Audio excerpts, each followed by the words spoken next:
Well, good morning. It is a good morning. Hope you're doing well. So, I felt a little impulsive this morning. I got up a little earlier than I planned to be today, and I made my rounds through YouTube and looked at the folks that I like to follow and see what they've posted and see what their latest updated social media post would be. And I came across one of the guys I follow who I'm rooting for. And I know a lot of you don't understand why, but he was the inspiration behind this discussion today. Now, right away, let me preface it by saying this is the kind of thing that the millennials that have it right now give it to me. I demand it. You owe it to me, and make it real easy. And I don't want to have to put any effort into it. This is the kind of topic or discussion that you're not going to like because it's going to require you to do some personal inventory. It's also going to put limitations on where you're placing your focus, what you should be doing, how you should be thinking. And the millennial mindset is don't tell me how to think. I'll learn how to do that on social media. So, in trading and investing, you're entering an arena where the sharpest minds in the world are out here trying to cannibalize one another. And if you come in with a very limited perspective on how the markets are going to behave, how you are going to engage in these marketplaces, um, you're going to have your clock cleaned, okay, very efficiently and expediently. And it will be sudden, and you won't feel like anyone can be profitable or anyone can trade. And I've seen that over the years as an educator, coming in contact with a lot of different personalities, a lot of different cultural divides, and largely the repeating phenomenon is that the lack of personal responsibility and also the just disproportionate level of what is realistic versus what's being promoted largely on social media. So I want to talk a little bit, and I probably will be about an hour or less today. So I'm on schedule, so I have to make sure I stay on that time frame. It's around the holidays, and it's something I'm trying to squeeze in on my personal time. Usually I do these types of things or did these things. I'm not on Twitter anymore, but I would do Twitter Spaces. And I wanted to kind of encourage you because we're ending in 2023. A lot of you have learned a great deal of new things on the YouTube channel. You've learned a lot of things about trading. Maybe you've discovered a lot of things about yourself. Maybe you found the model. Maybe you found the beginning footings, if you will, of a progress that you want to see increase and move forward. And I'm trying to encourage you to do that today. But also, I want to remind you some of the things that I met coming up, and also what I see a lot of traders and a lot of influencers slash traders and a lot of YouTubers that pretend to be traders, those pitfalls they're falling victim to. And admittedly, I have reached out to them both publicly and privately to try to encourage them to do things a little bit differently. And I understand some people just don't want to take advice, especially some of them not wanting to receive it from me. But that's it's misfortunate for both of us because I'd like to see these individuals improve, and I see them at a position of stagnant development. The chart will not change in this discussion, by the way, so your screen's not frozen. There will be a list of things here, and I'll show you the first one. The first pitfall and plague of trading well is unrealistic expectations or results that you think that you have to have. Okay. And before I say anything more, just let me say this. We are in a performance oriented industry. It's all about the results. Okay. Whose results matter? Yours. Not mine, not the people you follow, not the people that you're trying to learn from, not the people you pocket watch on social media. This person has the better car. This person has the better house. This person has the better trading setup, the better monitor array, the better trading desk, the better whatever. Okay. All of those things do nothing to put money in your pocket or add to your bottom line on your account. Now, that's not to say you can't be entertained by those types of things, but unfortunately, the state of the world today is they equate that to being equivalent to, well, I can be like them and I want to be successful, so I can do those things versus I want to learn how to trade so I don't have to go to work. I want to have a profitable trading endeavor so that way I can operate like a business and be an entrepreneur and have the benefits of living a better lifestyle. And that's not being rich. Okay, that's not being promised to you here. But another stream of income that you can feel confident that you're going to be able to do this in perpetuity without the necessity of you going to punch a time clock or leaning on the salary that a boss says that this is what you're worth to me. That's not guaranteed to you next year in 2024. That could change. So when we look at people, and I'm going to lump myself into this, okay, for all fairness, I share a lot of examples that many of you sometimes say in my comment section. You did it a lot on Twitter too. Not all of you are guilty of this, but I'm of the opinion that it's the majority. I know that sometimes I'm executing with models that I have not fully revealed or entry mechanisms or things like that. And invariably, I'll see people say, I took the exact same trade. You're lying to yourself. I don't believe you. And those types of things are not going to help you as a trader, because what you're doing is you're saying to yourself in a comment to me that I'm not believing. Now, if you show, this is my example, and I have students that do this. They'll record themselves in engaging price, managing it. And I reached out to a person that just recently the other day did almost the same trade that I did. And I gave him a call out on my community tab. He's over on Twitter. Just look at that name, look at all the recent tweets towards me. Now, I'm not active on Twitter, but that person did exactly as close as you can to what I did in terms of trying to trade the market. Was it exact same fill? No. Was it exact same targets? No. But the same premise. What was he employing? What he learned. Okay? What he learned. So, unrealistic results are assuming that you're going to have the same entries, the same targets, the same everything about my trade. When you don't hit that, it will be frustrating. And you'll start doing other things because that impulsiveness will rise up in you. And you're going to know in the deepest part of you that you can't do what I'm doing yet. Not that you can't, but you can't do it yet.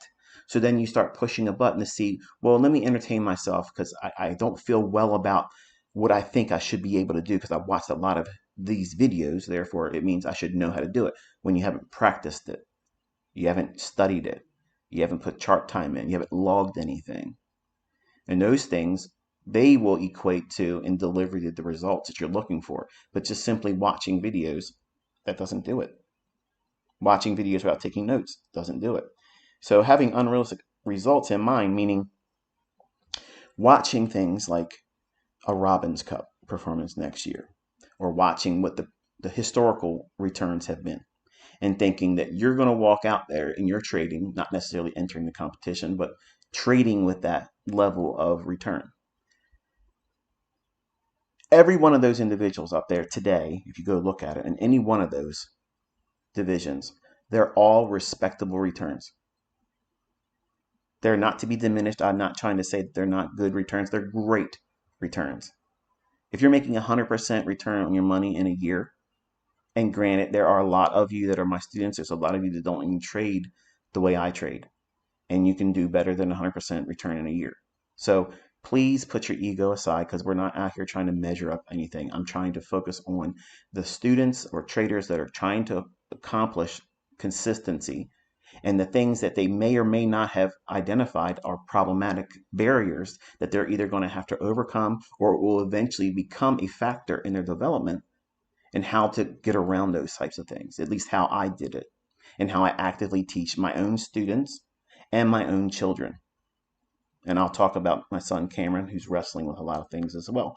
So you have to be realistic about this, okay? And watching someone that's been doing it for a very long time, and assuming that you're going to watch a few videos that you would maybe have been following me for a number of years, and then thinking, well, I should be able to do what you're doing, when none of you would be expected to be able to trade like that. I would never have that expectation of you.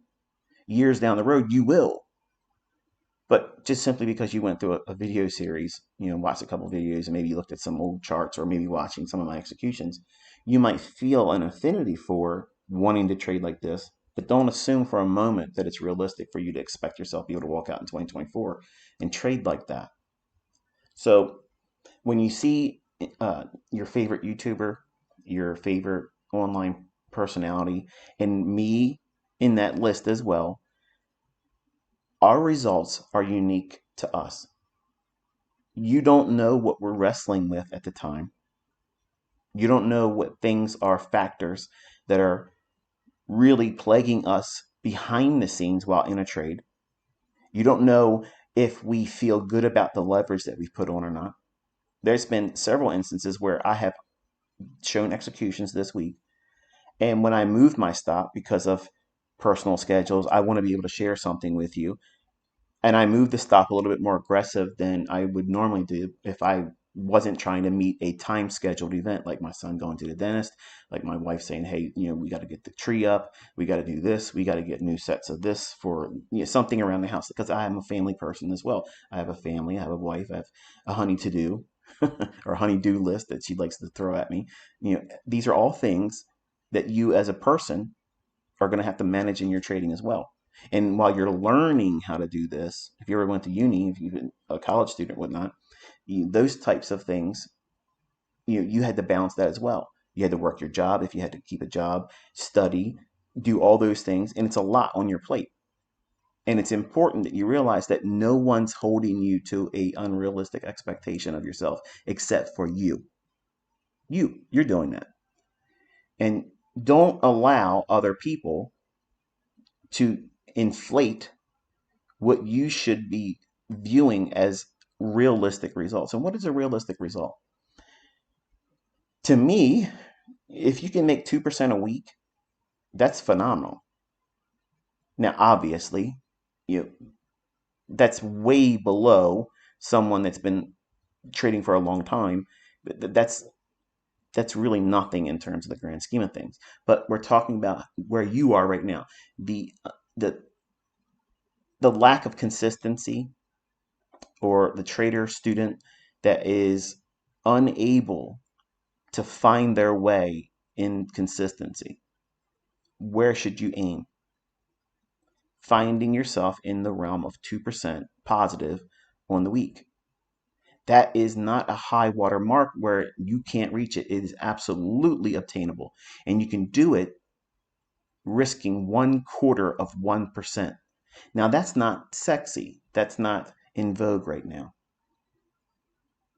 That's not a popular thing to be risking that little, because in your mindset, you're thinking, I can't get rich risking so little. I got to risk big money.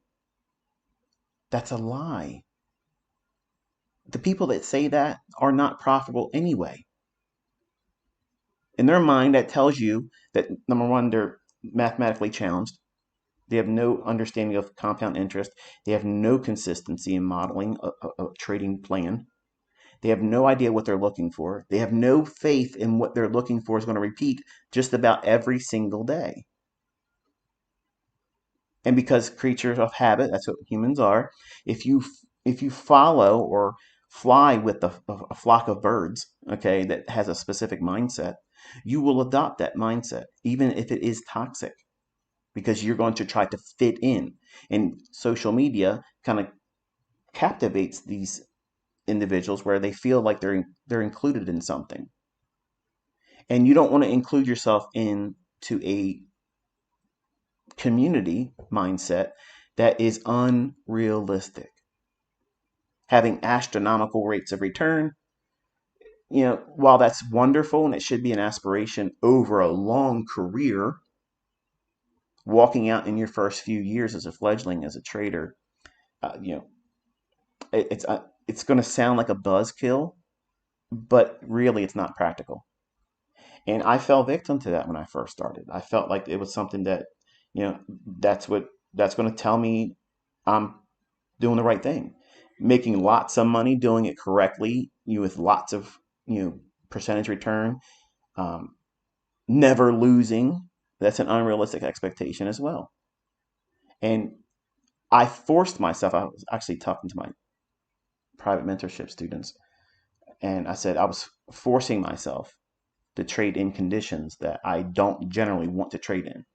And you've seen me get stopped out. You've watched me get stopped out and have to re-enter using the rules that I teach. I traded in settings that I would not risk real money in. And the questions that are coming up in the comment section, why are you doing this? Because I'm showing you why I practice what I preach. Can I get it right sometimes? Yes, but is that enough reason for me to go out there and trade in front of the CPI? No. Is it enough reason for me to trade in front of the FOMC? No. Is it something I should be trading on a Thursday and Friday of non-farm payroll? No. Can I? Yes. Can I get fortunate enough to have a setup fall in my favor? Yes. But that doesn't entice me to do it as a steady diet every single month, because my precision, my accuracy, my trade management is greatly hindered by the level of volatility and uncertainty that is caused around those types of days. So I don't need to go out on social media to do those things to prove that my concepts or that I can trade or anybody else can learn this and have it transferable knowledge. I don't need to do those things, but because I want to close this year out with other things and talk about it in a manner where, hey, look, you can see those examples and think to yourself, wow, that's really good. To me, when I look at this, I look at it as, I know it's entertaining for you, but I don't want you to look at it and say, well, I want to trade like you and do that, because that's not what this is about. There's been several times this year, and in my private mentorship, they will vouch for this too. I'm rarely accurate in my expectation of front of the CPI number. I've said it many times in Twitter spaces. I've said it many times in this YouTube channel. And I'm rarely accurate in terms of what I think the CPI is going to do before it does it. So if I had a model, if I had a approach that could take advantage of that, then clearly I'd be in there doing every single month when it's available. I'd be in there, fleecing it every single opportunity. But because I've seen enough to know that that's not realistic for me to know in advance with a great deal of consistency what that report's going to do, much like the non-farm payroll. I can have a schematic in mind where I think that this is what the price is going to do. It's going to behave this way. It's going to attack this liquidity first and then go here. But you know what that is? It's the equivalent of the same thing that a football team's head coach does when they're at the Super Bowl. They have a playbook. But how many times is the other team that didn't win looking at that playbook saying, but I had it all figured out beforehand? If the players just would have did this, if the candlesticks would have just did what they were supposed to do. That's unrealistic thinking. Those are unrealistic results. I know that these markets are going to be even more manipulated in a degree where I can't participate and trust that my concepts, my models are going to perform as efficiently as they would if they're not in those particular settings. Any given day of the week, apart from the things I've mentioned here, I'm pretty confident that I'm going to find something I'm going to be able to take home. Now, me being your mentor and you saying I'm a student of you and I believe in your concepts, that doesn't equate to you being on the level, knowing how to do it yet. So don't blur that line. And some of you get very, and this is where it becomes, admittedly, it's cult-like, because anything that gets popular and it feels like you want to be a part of it and it's able to do things that's something different, people want to plug into that, and it gives them an identity. You're stronger than that. You don't need to identify with me. You don't need to identify with my concepts. It doesn't mean you can't employ them. It doesn't mean that it can't be a basis for you to be trading.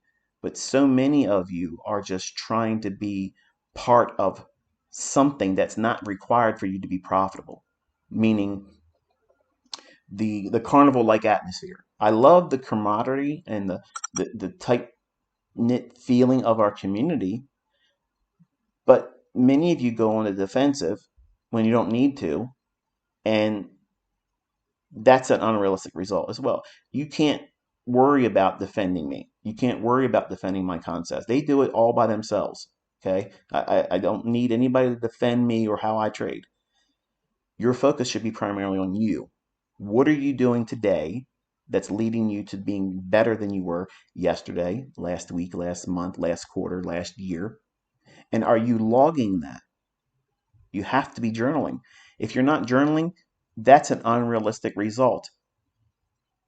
You have no baseline measurement. You have no way of being able to judge, are you really seeing progress? Because if you go by a gut feeling, yeah, I feel better about getting in trade, that's nothing. That's nothing.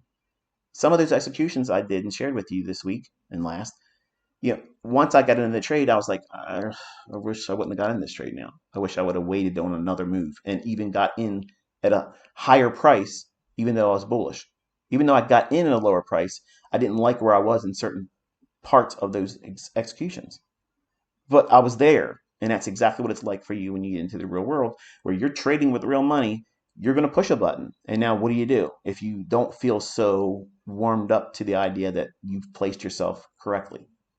You either have to manage yourself through that trade or kill it and then go in at a better place where you feel sound, you feel comfortable.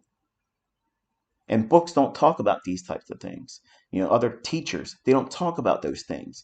It's something that you're going to encounter, but when you sugarcoat it and you put blinders on, you say, well, I didn't really do anything wrong here because the trade did eventually pan out. Well, that's not accurate. You have to identify what caused you the uncomfortable state of mind. I've been listening to the Top Step YouTube channel.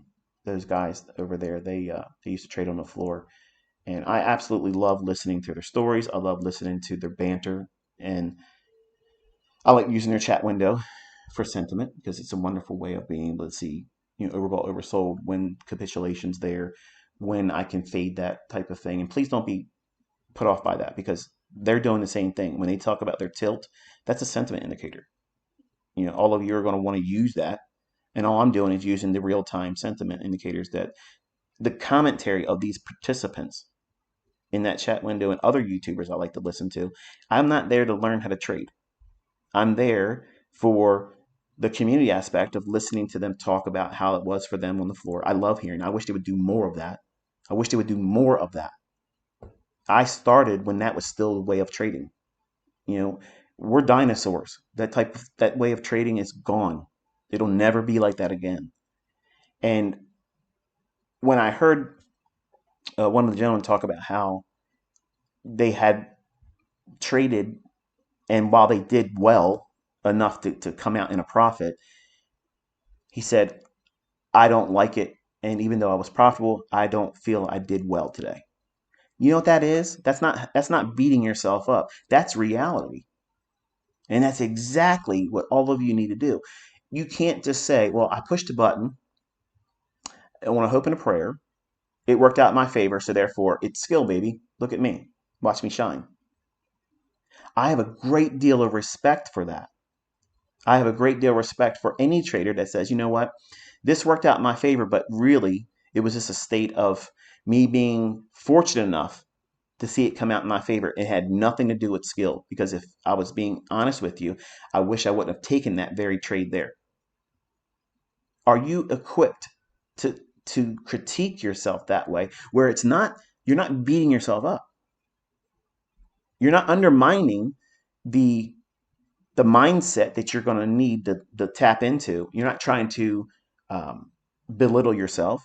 You're not trying to shame yourself, but you're holding yourself to accountability. And that's a very, very hard line to walk as a human being, let alone placing it on the measurement of making money or losing and equating that to failure or successfulness. And you can't do that in trading, because you can be successful and still just taking very small losses, or getting into a trade and saying, oh, well, I thought I saw something here, but it really isn't there.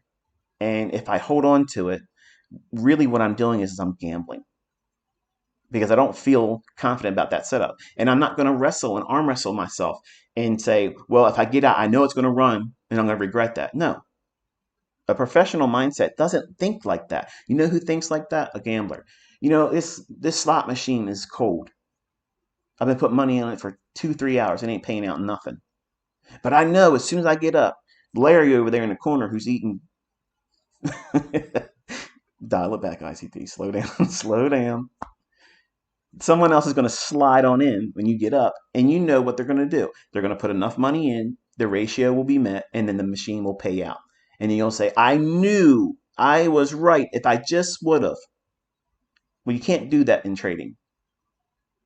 You can't have a slot machine mentality, because if you're gaining the experience, learning how to navigate these markets, knowing what you're looking for, if that's not there for your trade, everything's not saying this is really what you should be in right now. You're all things are a go for this trade to be profitable. If those things are not, in fact, what's going on for your trade, then you need to kill it, or at the very minimum, take half the trade off and let experience guide you in the rest of it. But if you're honest with yourself right now, if we were in a conversation together, it was just the privacy of you and I talking, and I was saying, hey, have you ever had this experience where you knew you shouldn't have been in the trade, but yet you're still in it? Wouldn't you feel uncomfortable saying it publicly? You would feel uncomfortable, because you're equating it to, well, it's not something that people should blame. They shouldn't blame me for it. They shouldn't have uh, any harsh criticism, because I'm trading. I'm doing more than you. And I was willing to hold on to the trade, even though I knew it was not likely to be profitable. I was able to hold on to it. So therefore, it makes me stronger. No, it makes you a gambler. It makes you a gambler. It makes you hold on to emotional stimuli for fear of feeling an emotional stimuli at a later time that was going to be regretful. Because if you're right, and you hold on to it, you're going to call that skill. And I'm here to tell you that's not skill. If you know your model's no longer in that setup, you're in there blind. You're like a sailboat in a storm with no rudder. Wherever the wind's going to carry you, that's where you're going to go. And if you make it to shore somewhere, you're going to call that port of destination where you intended to be. And that's a lie. That's a lie. So having realistic results, being comfortable with it, being content with it, aiming for a very low-hanging fruit objective. 2%. And if you're beginning, if you're not really consistent, aim for 2% a week. I promise you, you can make a lot of money if that's all you ever do and you intend to trade the rest of your life. 2% per week does wonders. Does wonders. But see, you think it needs to be hundreds of thousands of dollars. You see these people getting these payouts in these funded account companies. How many times did they have to reset, and how many times did they blow out? That's the stat I would love to see when they put up their payout, leaderboard says, hey, This trader just took out $20,000. This trader just took a payout of $50,000. Here's how you make it really good. And it's encouragement, and it reminds the people that are trying to pursue that type of trading, say, okay, look, this person failed this many times. This is how many times this person tried to do a combine. This is how many times they got into a funded account and then lost it. And now this is where they're at. This is how long it took them. Then you would be able to tap into some real data, some real information that would really be helpful to you, because it isn't a flash in the pan overnight success. I know it wasn't for me, and I'm not saying that it can't happen for someone. Lightning strikes, it happens sometimes. But as a realistic expectation that everybody should expect it for themselves, that's not practical. And this isn't a popular talking point, but it's the very thing that you need to be reminded of. I'm just going to drop the name here because I think, if you listen to the person talking in the video that I'm going to mention here in a second, put aside all the things about the person and the personality and the things that they've said in the past and how they carry on and whatnot, because it's all, in my opinion, it's performance for entertainment purposes and to draw a crowd, which, I'm good at that. But when you listen to this person articulate the hardships that they're going through, that's the very reason why I watch this person, because I'm actively interested in seeing them overcome the very things that I'm talking about. And this isn't the first time I've talked about it with this person in mind. I want this person to succeed. I want this person to grow. I want this person to feel accomplished and overcome a lot of mental barriers and listen. Just listen and take the good advice and run with it. You don't even have to thank me. You don't have to go and say, I listened to you and it worked. Just listen and just do it. Okay? But Patrick Whelan, he posted a video last night, and I watched it early this morning.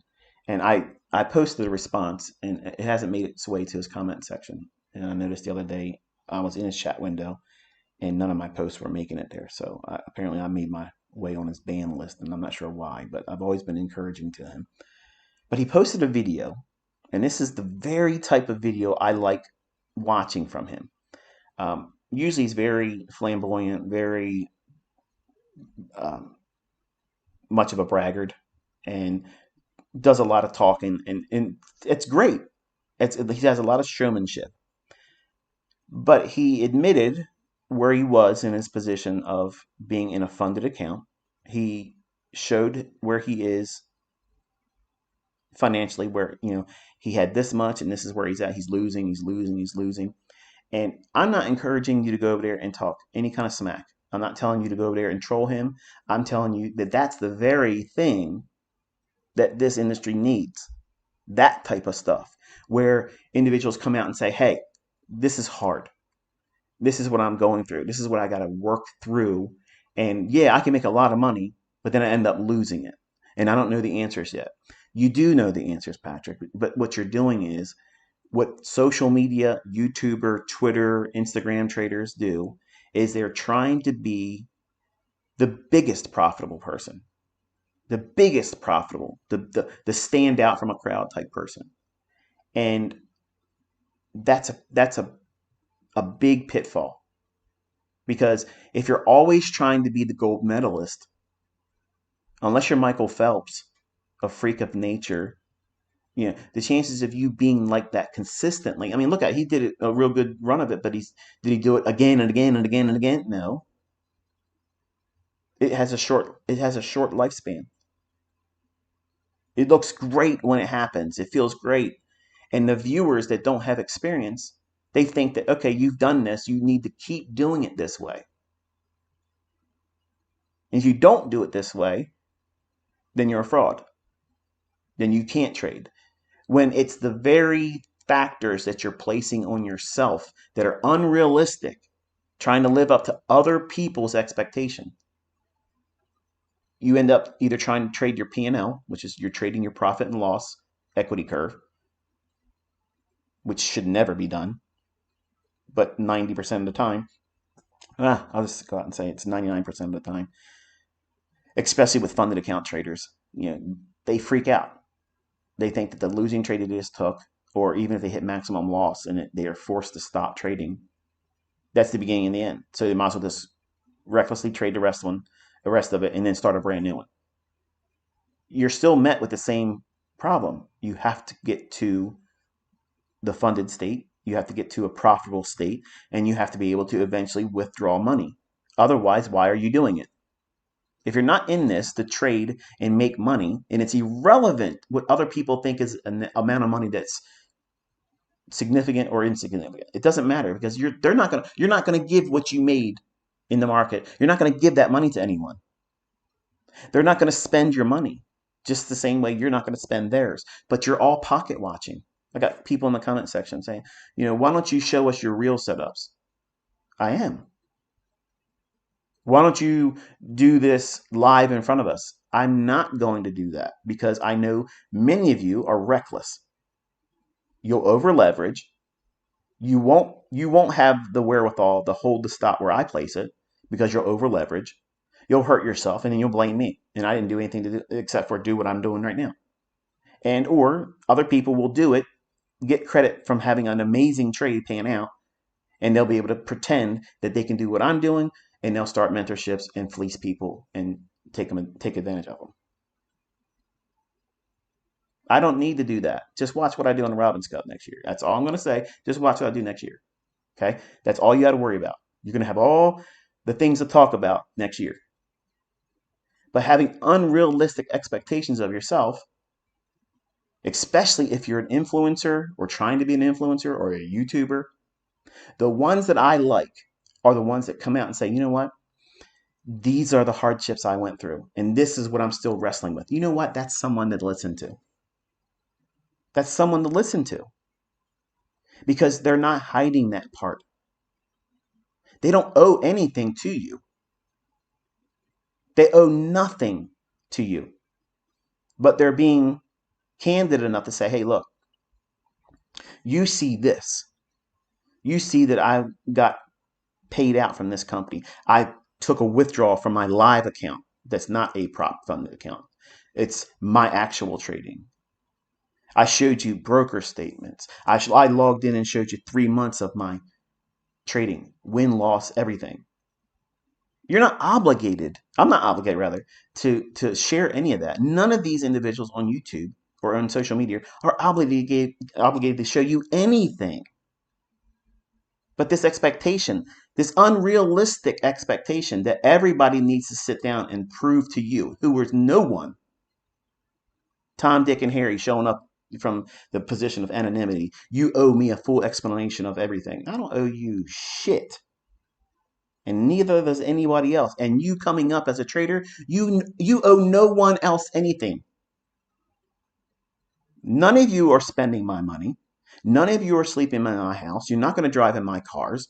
You're not going to go on vacations with me. I'm not going to have presents with your name under my fucking tree.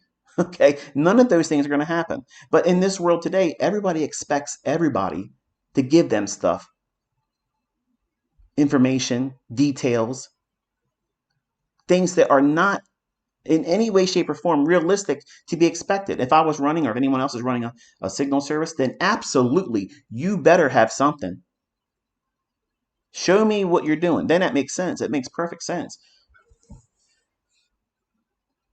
But all of you are in a rush to be in a position where other people are going to demand information from you, details that you're not obligated to give. You're not obligated. You're absolutely not obligated. But the mindset today is this is what it should be. And if you don't want to dance to the beat of my drum, then you're a fraud. Go fuck yourself. Okay? Go back here and second one, peer-driven performance. Now, I have a lot to do with this because when I show examples, other people, they're intimidated by that because they don't trade that way. They many times don't even use a stop loss, and they don't know where to do a partial. They don't know where the market's going to go, and they're just really just getting into a trade to find out what happens. And to me, that's on a hope and a prayer type trading. They might be profitable because honestly, you can flip a quarter and trade heads and tails. And if you got really, really good risk management and you risk very little, you can make money. I wouldn't sleep at night trading like that, but you can make money. So if if you feel like you are another person on social media, and you feel like because my community or maybe some of the things I say, um, if you listen to what I'm saying, I attack retail theology because it's flawed. It really is. I don't care what you're going to say about it in response. You're making money because you're a good risk manager, not because of Wyckoff, not because of supply and demand, not because of Elliott Wave. You're making money because of good risk management. That's all. Because none of that stuff makes the market go up or down. Buying and selling pressure, depth of market, DOM, market profile, all of that is horseshit. It's bullshit. But I know personally people that make lots of money and they attribute their success to that. But that stuff is in alignment when they're profitable with the things that I teach, which is the reality of the marketplace. The market's going to seek yield. It's going to run for inefficiency for the purposes of making that market efficiently delivered. That's a fair value gap, in other words. Or it's going to run for liquidity. That's it. That's all that's happening. And when it's not doing that, it's going to consolidate. That's it. There are going to be times when the market has a manual intervention. When you're going to see that? Interest rates, employment data, an unexpected geopolitical event, something wartime, something, something completely unexpected. And they'll go in, they'll do something where any one of us could lose money. And there's nothing that can be done to save you from that. That's the underlying inherent risks to trading.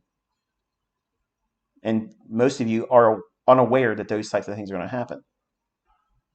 And you have to be aware of that. So when you're trading your account and you're trying to use the maximum leverage, okay, you're doing that with the expectation that you're going to have the best outcome. When I'm telling you as a trader, especially for folks that have not yet found consistency or profitability, that's the worst thing to do. That's the worst thing to do. Just because Top Step or any other company out there says you can trade with this number of contracts, that's not what a professionally minded trader will do. It's an IQ test. It's available. You can do that. Just like your acceleration pedal in your car says, yeah, it can be pressed all the way to the floor. If you hold it there long enough, your car will go as fast as it will go until it can't go further forward. By accident, by a lane change that is not accessible and you're going to hit a brick wall or something. Just because it can go fast, just because you can go, 0 to 60 in a couple seconds, doesn't mean that you on the road you're trading, you're trading, not trading, that you're traveling on should be done. In your neighborhood, with your neighbors, with small children out there playing on their bicycles, just because your car can go 0 to 60 in 2.3 seconds, is that efficiently done, safely done? Is it the right thing to do in front of your house when those children of your neighbors or your children are out front doing it? No, of course not. That's poor risk management. But there are people that do those types of things and they get away with it and they get a high off of that. And they take that same mindset and they apply it to their trading. And you see that thing happening, that state of mind, that peer driven performance. People that have little dick energy will go out there and say, oh yeah, this guy over here doesn't know how to trade. I'm going to be in a competition with them. We're really not in a competition, but we're going to compete my results against theirs. That's one of the worst things you can do because all you have to do is sit back and watch them. They hurt themselves. Why? Because it's peer driven performance. That's not how they would really trade. That's not how they would trade. And you shouldn't trade that way. And social media and peer driven performance, trying to measure up against the next guy. It's demo. Oh, I'm gonna try to do it with a real account and I'm gonna try to maximize this and really trade unlike I normally would and then wreck yourself in front of everybody and do so much damage to your own brand. That's a poor decision. That's poor decision. Those things should not be done. Just because I can sit there all day long and buy and sell up, down, all day long in any given market doesn't mean that I'm going to need to do it. I can sleep at night knowing that I don't have to do that every single day for you. I'm content with not having to do party tricks. Okay? I don't need to perform for you. I do it because I want to do it. I do it. I have done it in the past to thumb my nose at people that say this stuff doesn't work, but never be sucked into this peer driven performance. And many social media YouTuber traders get tied up in all that stuff. I've been steady Eddie going forward. And I just looked at the following on the YouTube channel, and I got under 25,000, under 24,000 more, and I'm at the million mark. So thank you very, very much for that, by the way. And it's very intimidating to know that that many people are listening to me. Maybe not at one time, but that's a lot of people. You ever think about that? 1 million people listening to a kid from Middle River, Maryland. That's weird. But anyway, one of the other factors is obviously you want to trade to be an influence on social media. Maybe not necessarily be in competition with other influencers, but you want to rise to the occasion as a social media influencer. That's a pitfall because again, you're trying to trade for notoriety and for the sake of being a celebrity versus I'm trying to trade so I can make money. I'm trying to trade so I don't have to go back to having to have a job. I'm trying to leave a employment that may be very beneficial to me and my family. They may offer all kinds of insurances, they may offer all kinds of benefits, but guess what? If you can trade profitably, you can afford those things too, and it's a tax write-off for you. See, it's a tax write-off for your employer to give that to you. When you're self-employed, you can create all these other income streams. Whereas a lot of things like writing off a lot of specific things, trading in itself can't do that. It's not legal to do that. It's not like you can't write off your commissions. You can't write off commissions. It's something you just can't deduct that. Well, if you create a secondary entertainment, an educational type thing, or a vlog where you just basically share your life and experience as a trader, well, guess what? Everything you do now, you can go out to eat. 50% of everything you spend on food is a write-off, unless you do catering, which is 100% write-off. You can go and show your homes. You can show your cars, your boats, your ATVs, your travel expenses are 100% write-off. When I go and I travel, I stay at the nicest place all the time. And if they have hotels that have the restaurants, I want to be in those highest end restaurants. And I don't care about what it costs. I don't care about tipping lavishly because all of that's going to lower my taxable income that's coming through that secondary income stream. So all these things, I get paid to drive my Corvettes that I own. I don't rent them. I don't lease them. Okay. My 2019, I started as a company lease. I paid $1,300 a month for it. When the lease was finished, I bought it outright. I still have it. If you want to see it, I'll take it for a ride. But I own all my cars. Okay. But I maximized the writing off of it. And then for the car, like the 2021, I depreciated it. The RV that I paid almost $300,000 for, I'm in depreciation on that. I show it. It's part of my lifestyle. When I'm out gallivanting around in it and I'm making videos, I'm working from it. So I'm paid to have that vehicle. Whereas if you go out and you're working at a good career job and you're doing all this wonderful stuff, and even if you do very well, you can't write off those types of things. When you buy a car, you are eating it. When you put gas in your car, you're eating it. That's a write-off for me. Why? Because I have a social media presence. See the difference? Why do I do this? Because I'm financially literate, you dumb fucks. The people that sit on the sidelines talking, oh, why does he have a YouTube if he's so profitable? Because the tax treatment in this, you can't do that with your trading. It doesn't matter how much money you make. You're fucking stupid. Read a book, man. The bottom line is there's a different way of living. When you're financially illiterate, everything that people do that you don't understand because you're fucking broke, and you're critiquing other people, not just me, anyone else, You're literally broke. You have no idea what you're talking about. You don't have any capacity to understand the benefits of being an entrepreneur outside of trading.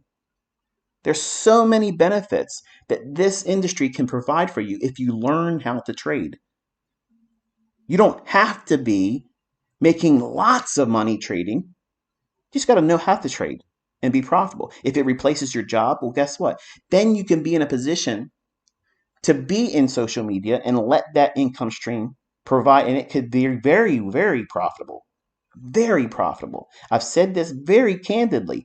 I've made millions, millions, and millions and millions more as an educator than I did as a trader. Because look how many people follow me. Think about that. Do the math. You're mathematically challenged if you can't see that. I haven't taken millions of trades in my lifetime. I haven't done that. I haven't taken millions of trades. Do the fucking math here, folks. You're learning a skill set that opens the doors to so many other possible income streams and benefits by doing those very things. For someone to sit on the sideline and say, "Oh, if he's so rich, blah blah," I was rich before I did all that stuff. But now, when an accountant sits down and says, "Hey, if you do this, you can reduce your taxable income." Okay. So what if I do this, this, and this, this? Yeah, you end up paying $25,000 a year in taxes. What? Yeah, $25,000 for federal and something for Maryland, but your income is $500,000. You can't do that with your fucking jobs, man. You can go to college all you want. You'll never do that with your college education jobs. You'll never do it, and it's absolutely 100 fucking percent legal. It's not tax evasion. It's the proper use of the tax code, and it is what it is. And people are going to hate you because you're going to live a better lifestyle than them, and you're going to pay less taxes than them, and they're going to work next fucking Monday. All from what you're learning to do in these markets. So yeah, you should, if you have the aspiration to have another income stream, you should tap into social media. You should do those things, but it shouldn't be the driving force behind it. You need to know how to do this well. Trading, learning how to trade well. That's how you fortify this, because guess what you can do with this? You can do a signal service if you're inclined to do that, and that is extremely profitable. I did a social media experiment on Twitter before I left it. I said, knowing what I do and seeing how I trade, if I was able to show this to you in a live setting, you're a part of a community, but I'm going to charge you $500 a month. I'm not doing this, folks. I'm just saying. I'm just saying this is what it's like. I had thousands of people in this first day, and I don't even know what the tweet is now, where people were like, "Yeah, I want to sign up." I still get emails every day. I wish I wouldn't have done it now. But people are like, "Hey, I want to sign up to your signal service." I don't have a signal service. I'm not on Instagram. There's people over there claiming they have the official Instagram account of me. No, I did open an account. It was hacked, and I said, "Fuck them. I'm not going to go back on there again." If they're gonna let that happen, and I'm not worried about it. I don't need to be on Instagram. I'm right here. This is my social media presence right here. YouTube. I can talk through you. Talk to you through the community posts, and I can do live streams. Okay, it's the same thing I was doing over at Twitter. Nothing is so time sensitive that you need to have it right away tweet like it was over there. But social media can be an income stream that you can maximize, and you get the tax benefits that you can't get as a trader. You can make lots and lots and lots of money trading, yes, but you can't write your boat off. You can't write your cars off. You can't write your food off. You can't do all those types of things. But if you have a secondary income stream where your presence online, and it could be a very subtle, where you're not even that active, you just share things. You're not actually teaching anything. Say, here's a trade I took. Okay, if you have a following, the purpose of you showing what your lifestyle is like, as soon as you start showing your personal things, that becomes part of your image, your clothing, your housing, all those things, your utilities. Part of that becomes an expense that you can write off. Your home office, they give you a percentage that you can write. Now, obviously, I can't write off my whole home. But there's a square footage that my accountant works out where this is what we say that you can write off as part of a deduction. And you work towards all these types of things all year long. And everything I spend is maximized. And if I can't write it off, generally I won't buy it. I won't spend money on it. See that? That's financial literacy. Just because I have a lot of fucking money doesn't mean I go out there and blow it like some stupid ass. Buying up stuff, spending money just because you can, is stupidity. But when you spend your money to be paid using the very things that you're buying or and spending your money on, you look at how many cars I have. Well, you're not showing any Lamborghinis. You're not showing any McLarens. I can't drive those cars in these streets up here because it'll beat them to death. Two, I already worry with the Corvettes that I have because I don't want to get out of them and leave them because people in the world are assholes because they'll come down and they'll key it. I've had it happen before. I would not feel comfortable leaving a McLaren anywhere. It just wouldn't happen. So, these are opinions from people that are broke. They probably don't even have a fucking car. They're running around on a fucking bicycle. They stole 2 blocks from fucking where they live at. These mindsets are flawed thinking. They're toxic thinking. And when you do get on the social media, even if you can trade well, even if you do open up your trading platform, you log in with the password and you go through day by day statements, they're going to say that you never showed live trading. They're going to say you don't make money. They're going to say that it's all fake. These people are fucking idiots. But you're going to dance to their drum beat. I don't. I pull strings and I make them dance. And I make them watch themselves break their own brand in front of everybody, all with the intent that they're going to try to destroy the downfall of ICT. This is a fucking amazing downfall. I'm rolling uphill without any effort. See what happens? When you know what you're doing and you're out here trying to help other people, you can't beat that. You can't beat that. You can't defeat it. You can talk all the stuff that you want, but it never can beat it. It can't be diminished. It can't be tarnished. They can Photoshop. They can make all the bullshit up they want. Okay? You see me living in a fucking shack? No. Nope. You see me unable to show you executions? Every fucking day. Every single day I'm laying them out there. Just twisting the knife. Just twisting it ever so slowly, ICT. I have fun with social media, but most of you don't have the thick skin that I have. I can take a lot of stuff. Many of you can't. And you'll be tore up from it. And it'll influence your trading decisions. And then you'll wrestle with trading where you've never had that problem before when it was private. When it was just you and your trading statements. What you did in the privacy of your own decision making. Those types of things. You want to hold on to that moment in your trading as long as you possibly can, even if you want to be in social media eventually, because you want to be able to lean on that. That is a very strong fortress of solitude, knowing that you don't have to be in social media. I don't need to be in social media. I stepped away from Twitter like I said I would, but I said I would be here.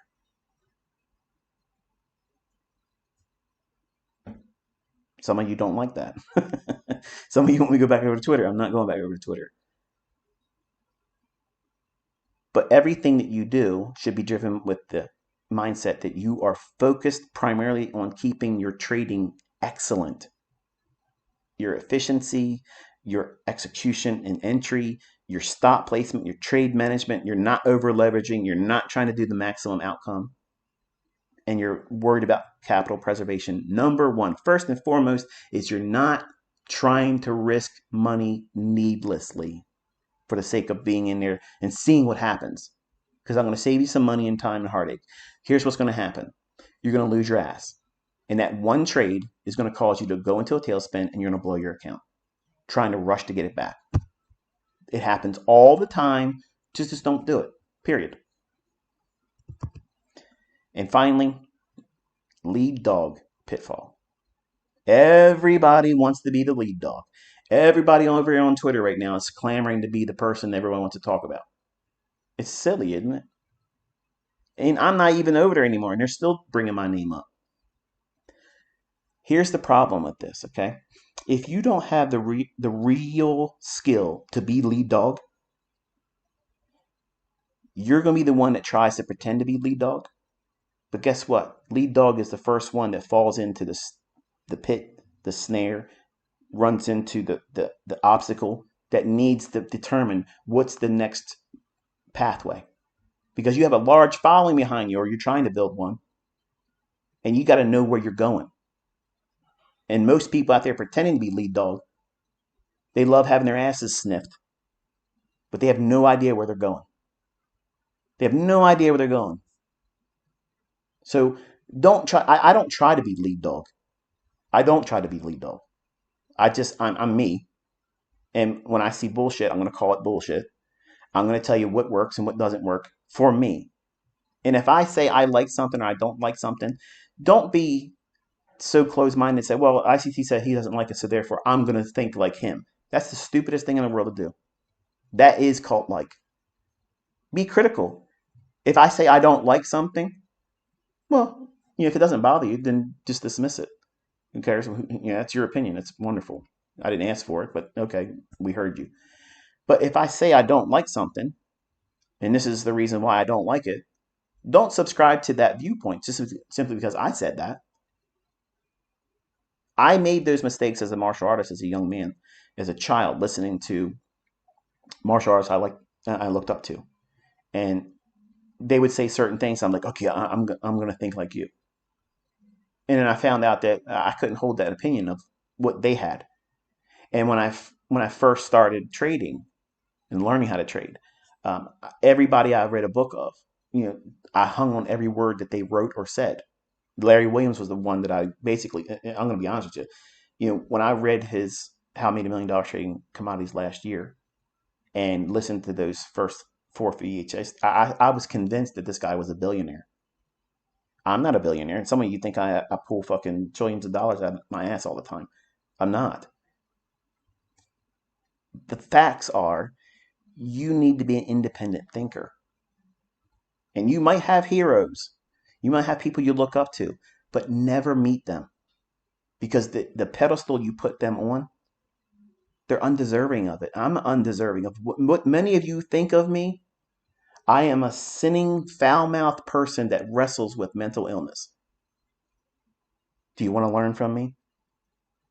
See how hard of a sell that is? So I had to make videos, edit out those character flaws in me, so that way you could get past that to see that this is what you should focus on while learning how to trade. I've been there. I've hurt myself. I've made lots of money and I've lost lots of money. So you tell me, do you want to make the same fucking mistakes that I've done when you can avoid it? Here's what you can avoid doing. Don't do this. Don't do that. Do these things. This is what helped me. And I have students that are making money because they listen to this information and they follow it. Where's the faulty in that? There's no faulty logic in it. It's based on real experience. It's based on an unadulterated, completely candid. I did my own ass in trading other stupid shit that has no bearing on why price is going to go up or down. So my whole life was, how do I fortify those weak points in the fear, the triggering moments of what did I fear most about trading? Not knowing how to get in. I have so many ways to get into a trade now. It's unrealistic for you to have that many ways to get in. But that was a real thing for me. It was a phobia. I don't hide my mental illness. I don't hide it from you. When I was on baby pips, I was trying to hide it. I was trying very, very hard to hide it because I was afraid of it being used against me. And people still do. But, I can't change it. I can't fix it. So I have to wrestle with it and live with it.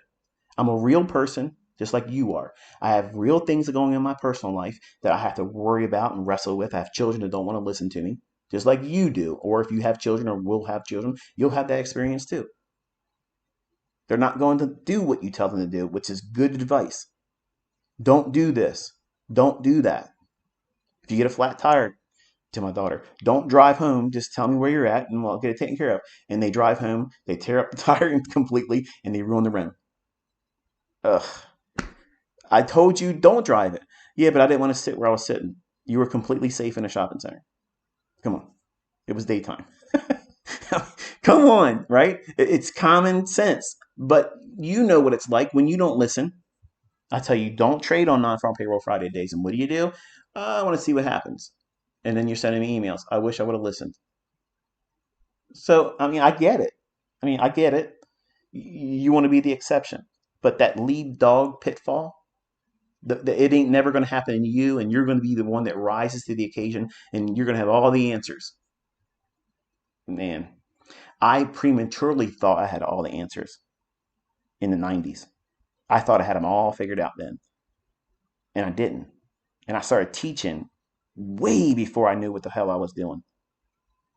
And I was discovering things while teaching that were actual weaknesses on me. And then I had to fortify those weak areas in my trading with protocols, processes, things that fill in the blank that I had a real phobia about. And the thing primarily was, how do I know when to buy? Because I didn't want to be a short seller. So I had to figure out what were the catalysts that make me feel confident that I can buy that market, knowing that it's not likely to drop. So if I can figure out when to time that, all I have to do is sit around and wait for those conditions. And then when I do press the button, I'm just going to hold on to it until it bends to my will. That became the secondary thing. I would force my will on the marketplace. So I had to learn that even though I might have all those things in line that says I have a good buying opportunity and it's meeting all the criteria that I had at the time, which was myopic. Don't think that I had it figured out back then, because I didn't. It was the early stages of me just falling in love with being right. That's a problem. But at the time, you think that they're strengths. You think that they are the characteristics that make you a warrior. You're going to go out there. No one's going to hold you back. I'm going to beat it. I'm going to beat everybody else's results. I'm going to be the person. I'm going to be lead dog. And I put myself through so much shit. Losing accounts, blowing accounts, losing wonderful wins. Work for a whole month building up equity. No losing days. None. And in one day, that starts off picture perfect. I put the trade on. Bond starts shitting the bed. I'm long. Like, what the hell is this? All right. It's just dropping against me a little bit. I'm going to buy more of it. Up. It's dropping a little bit more. I don't know where to place a stop loss, but I'm right. So let me take the stop loss off. Well, you knew the end of that. The account blown. I arm wrestled the entire day from the opening bell of bonds, trying to be long on a day that opened at the high and just kept going down. Never had one tick above the opening price.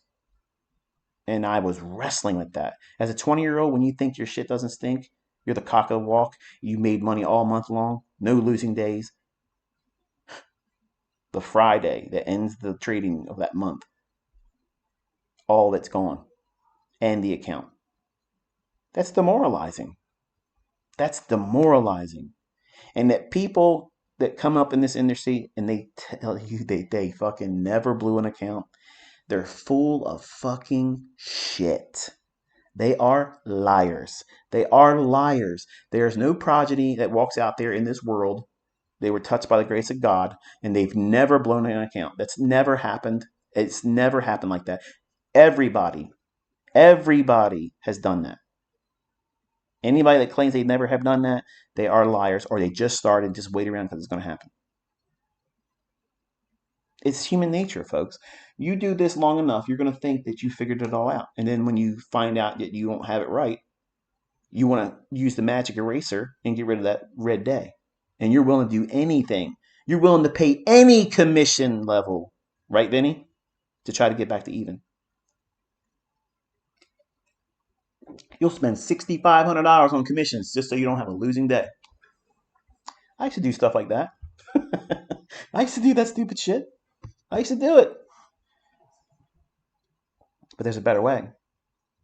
There's a more efficient, less stress way to do it. It's going to require effort. It's going to take diligence and organization and a level of commitment to following rules that you're usually not used to doing, which makes this business very, very hard. You want to have it easy.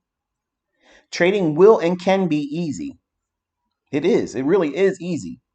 If you're waiting for the choicest days to trade, where the market structure is so in favor of running to a specific pool of liquidity or inefficiency, everything moving in one tandem direction, everything being symmetrical, everything being so telegraphed that it's going to do this very thing. All you have to do is simply wait for it. Those conditions is what I taught you. The problem is you're trying to force that just because you're sitting in front of the charts. ICT said the silver bullet happens between 10 o'clock and 11 o'clock. So I'm sitting down and it's 10:01, so I'm looking to take a trade. Where's the problem there? You're forcing it. You're chomping at the bit, and your desire is forcing you to invite your will on the market. You already see yourself being accomplished in finding the right setup because you know it's coming. But you might be looking at a 2-minute chart and it might not really be there. You might be looking at the 1-minute chart and it might not be there. And it materializes on a 15-second chart. Oh man, see, he's always got an out. No, I have lots of ways to get in. And my silver bullet may not be on the 1-minute chart. It may have been on a 30-second chart. I may have missed the the entry point on a silver bullet that I really would have been better suited to enter because I was chasing a puppy, or I walked away to grab a drink, or there's packages left in front of my door. I got to bring them in because my wife's saying I'm not home right now, and I just got an alert saying that Amazon dropped off packages. Please bring them in. Like we live in a bad neighborhood, right? So these are all distractions, and because I'm watching a very small time frame, that point at which I'm trying to enter I may have missed it. Oh, that's no big deal. If I miss it on a 1-minute chart, I'll drop down to a 30-second, 15-second, and 5-second chart. And then I'll use a fair value gap on that. I'm not missing the move, folks. I'm not going to miss the majority run of whatever I'm looking for. I may miss that pristine entry point. And see, for some of you, while you're new, you think because you missed that point of entry, it's done. When I tell you, if you miss it, just simply wait and watch it, that's teaching you patience. You don't have that. When you first start, you don't have patience because you're trying to chase the lead dog, whether it be me, somebody else that's saying they're making money, someone else that's doing something on our live stream, someone else is doing signal service, someone else is doing whatever. You're constantly trying to run when it's better for you in the beginning to learn to sit still, observe. How are you thinking about the marketplace? Do you feel like this insatiable desire that you got to be in there today? Like, come hell or high water, even if you only get 5 handles of the 30 handle run, if you just get a piece of it, at least you got something. You took a bite of the beast that you've been hunting. That's a hyena's approach. I don't trade like a hyena. I'm not out there cackling and making crazy noises and shit, trying to just get a bite of something. I'm out there literally stalking and waiting. And when I see the weak one in the herd, the Judas swing, to see the retail traders thinking that they got something that's easy money for them. If that's 100% diametrically opposed to what I'm anticipating in price, I'm running that fucker down. And I'm going home with a full belly. And I'm not second guessing it. I'm not worrying about what other people are doing, what they think's making the market go up or down, what the volume profile said, what volume node they're looking at, what point of control, what VWAP, what fucking supply and demand zone, what Elliott wave count is. I don't give a fuck about none of that stuff. I know exactly what I'm looking for. I'm not worried about anything else. I'm dialed in. I know exactly what I'm hunting. I got my eyes set on it and I'm going to run it down. And I'm taking it home. That's not arrogance. That's not narcissism. That's absolutely defined as confidence because I've been here enough times to know that what I'm doing works. I don't need to change it. I don't need to look at somebody else to help me make it better. I'm not looking at any retail logic because it's not even in there.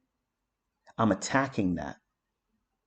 I am an apex predator that is attacking the weakest form of trader in this industry at a time when they're making their actions known.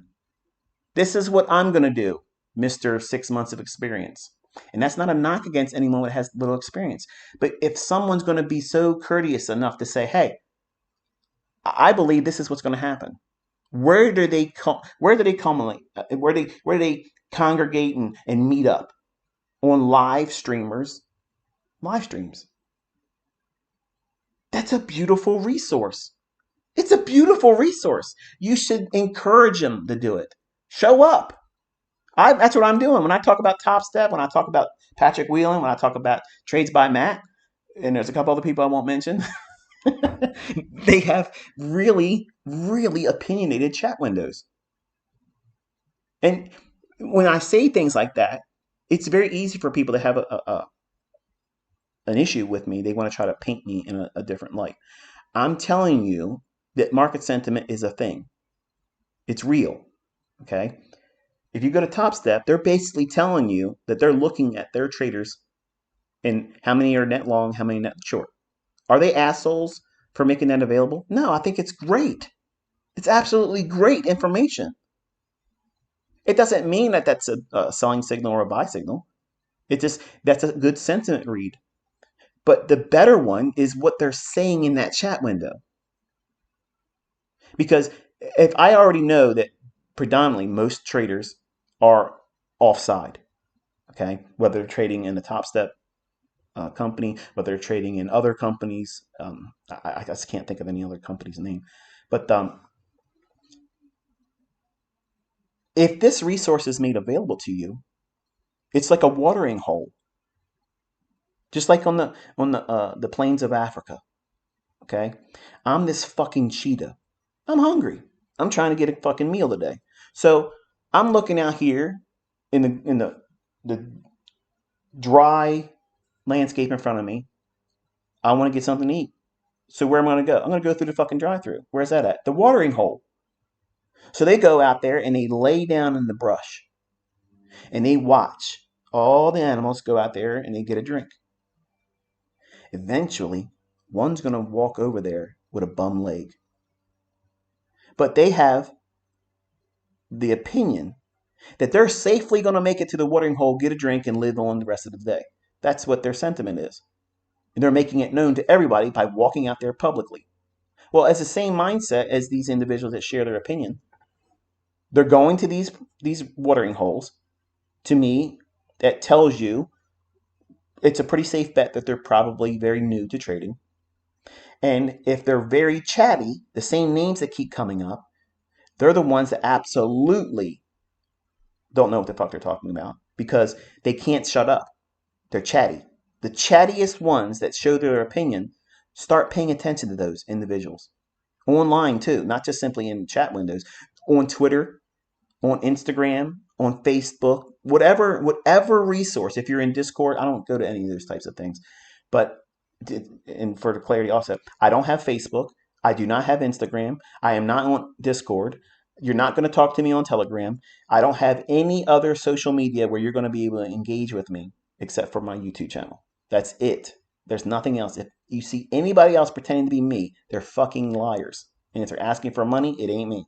So by watching these individuals online and when they share their opinion about what's going to happen, or if they co-sign someone else's opinion, if that is diametrically opposed, that means it's opposite to what I think is going to happen on the day.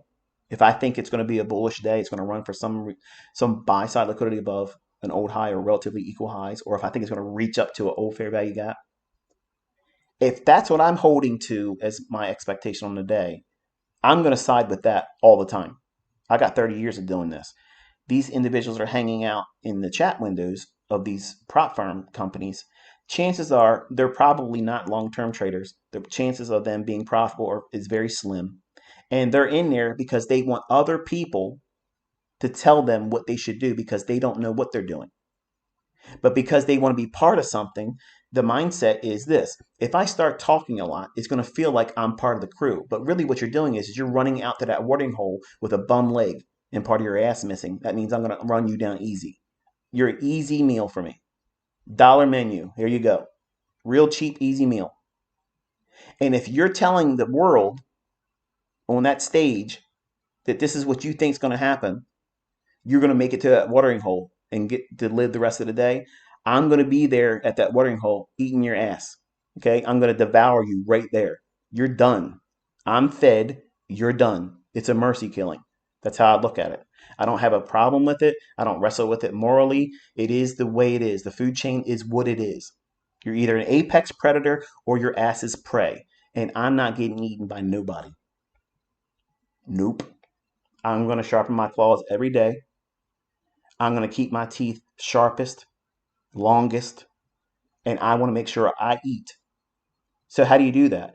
You couple yourself with the weakest form of trader and use them as counterparty. That's the whole essence of what sentiment is. That's what the benefit of market sentiment is, looking for the weakest mindset and the most apt to be wrong, to be suggesting a direction that is opposed to what you, with more experience, more track record, more accuracy, is against. When that arm wrestling match is going on between smart money, someone that's been doing it for a very long time, I mean, think about it. There's nothing out there in the world that would ever entice me to go out there and grab a golf club and spend a whole afternoon trying to put a ball in a fucking hole. I know I can't do that. I know I can't do it. I'm not going to hang around people that do it. I'm not going to waste my time doing it. And I sure as hell am not going to watch it on TV. But people do it and they love it. Okay. So if I was to go out there and try to golf against like Tiger Woods, and I would look like an idiot. There's no way I would even do that. Okay. But that's the equivalent in my mind when I see someone that is green. They're brand new. They have no idea what they're talking about or doing, and they're not profitable, but they're always chatting it up what they think the market's going to do. Just sit back for a week and watch them. You'll see the people that do it. And then fade them. When the market is poised based on what I teach, it's near perfect setups. It's near perfect. I use them like a retail squawk box. And some of you are sending comments to me and you say, I'm a dick, I'm an asshole, I'm a narcissistic prick because I'm saying this. I'm giving you an advantage. Like it's a real time advantage because people are creatures of habit. If the people that are doing it and they realize they're listening and they're thinking, shit, I'm not going to do that anymore, it doesn't matter. P.T. Barnum said it. There's a sucker born every second. And guess what? Somebody else is going to fill that void they're going to start talking to because they want to feel a part of something. And really what they want is someone to say, oh, yeah, I agree with you. Think about it. They want someone to say, yeah, that's the right idea. And then they feel like they're accomplished. They're not taking any trades. They're not pushing any buttons. They're not even trading a demo account. But now what do they feel? A sense of camaraderie, some sense of community. It gives them a purpose, which is the problem in the world right now because there is a lack of sense of self-worth. Think about it. A lot of my students that follow me on YouTube, a lot of them have never had a fatherly figure in their life. They've never had anybody believe in them. Nobody's ever encouraged them. And I'm doing those types of things. That's why you feel like there is this rapport between us. You feel like I'm talking just to you because you came with a void that needed to be filled. And because I have a genuine interest in all of you succeeding, I'm not going to pull any punches. I'm not going to sugarcoat it. Because if you were my son or daughter, you would hear it just like this. You would hear it just like this. I want you to know what it's going to be like. It's going to be hard. It's going to be taxing. It's going to be an arduous task. It's going to be very, very difficult to go through in the beginning, but it's worth it. Because once you get this skill set, all you got to do is wait around in the morning, in the late evening at the watering hole. That's the kill zones. See? The master of analogies. I'm never going to run short of it. This baker never runs out of yeast. But all of these pitfalls, they're going to plague you in your development in the beginning. And then the longer you hold on to these types of thinking and ignoring the benefits of listening to someone that's been doing it longer and better than you, like here we are, it's a Saturday, folks. I'm investing in you. I'm giving you one of my secret weapons. What I'm doing when I listen to these live streamers and they like to joke, I'm here to get codes for resets.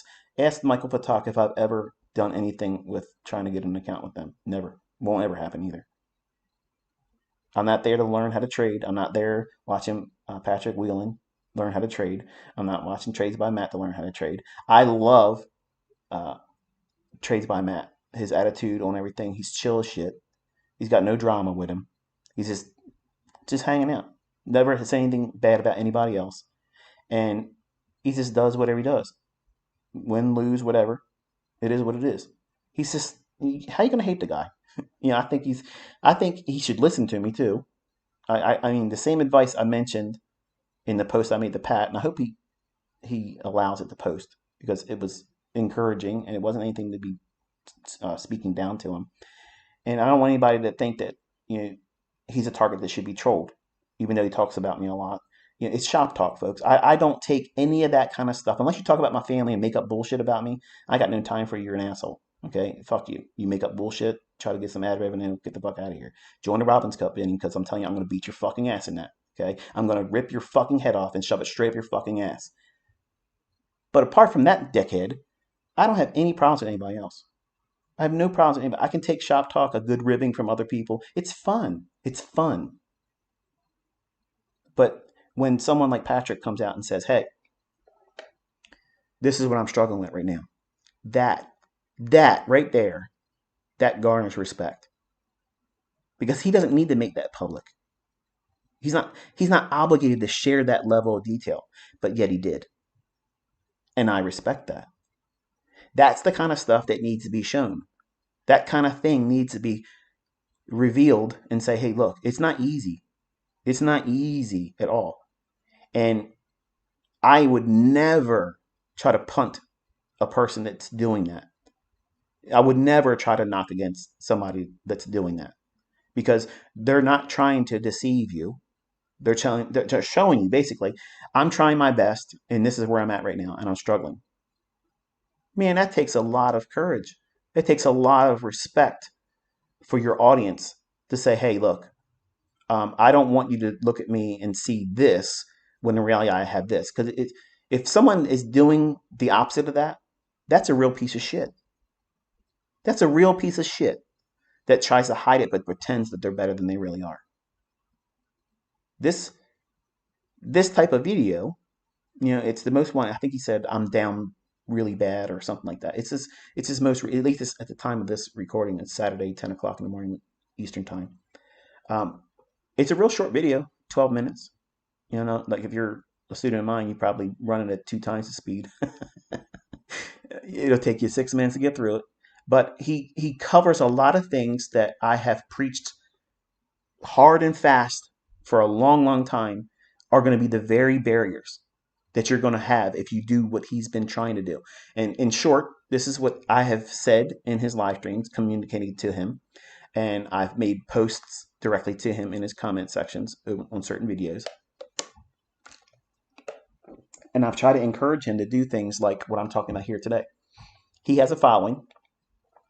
His following would grow exponentially if he stayed on track by doing what he did today or last night, showing adversities, because that allows the audience members to build a rapport, saying, you know what, I'm not the only one that's struggling right now.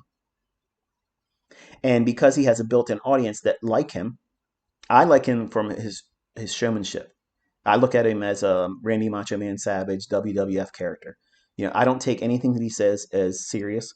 I don't take anything that he says about me as an attack on me. It's fun. It's just it's shop talk. It's literally you're talking shit. It's like anything else. If you're on the football field, the other player's gonna talk shit. Hey, bitch, get up. I didn't hit you that hard. It's just like that. I don't need any of you to defend me against these people. Okay, I have no problems, none whatsoever with it. But I want to see this guy do better, and he has enough. He has enough because I see an AOL, America Online version of me. Okay, the way he acts, the way he talks, and the way he brags and shit, and doesn't really have the skill set yet to be like that. That's exactly what I was doing on America Online. I talked like I had it then. I have it now. You see it. I have it. But back then on America Online, I talked like I had it and I didn't. So I see an opportunity for me to say, hey, look, ICT Junior, because that's his attitude. That was exactly how I behaved on America Online. If you listen to me, like I'm literally talking to my 20-year-old self in him. And a lot of you don't understand it, like, but it's a project for me. It's like a piece of meat between my teeth, and my tongue keeps going back to it. I want to fix him, and he's being stubborn because he doesn't want people saying you listen to ICT and he's your instructor, he's your mentor. You don't need to ever call me a mentor. Just listen to good advice. That's all, and watch how it changes you for the better. Stop trying to trade. Once you get a win, stop. Okay. I said this in my post to you that may or may not make it to your comment section. Stop trying to trade with the maximum size. Stop trying to cater to your students or viewers because you still have time in a day. If you get out of a trade and you made money, you made 2,000, 3,000, 4,000, 5,000, whatever you made, stop. Turn the charts off, go get on your boat and enjoy the rest of the day.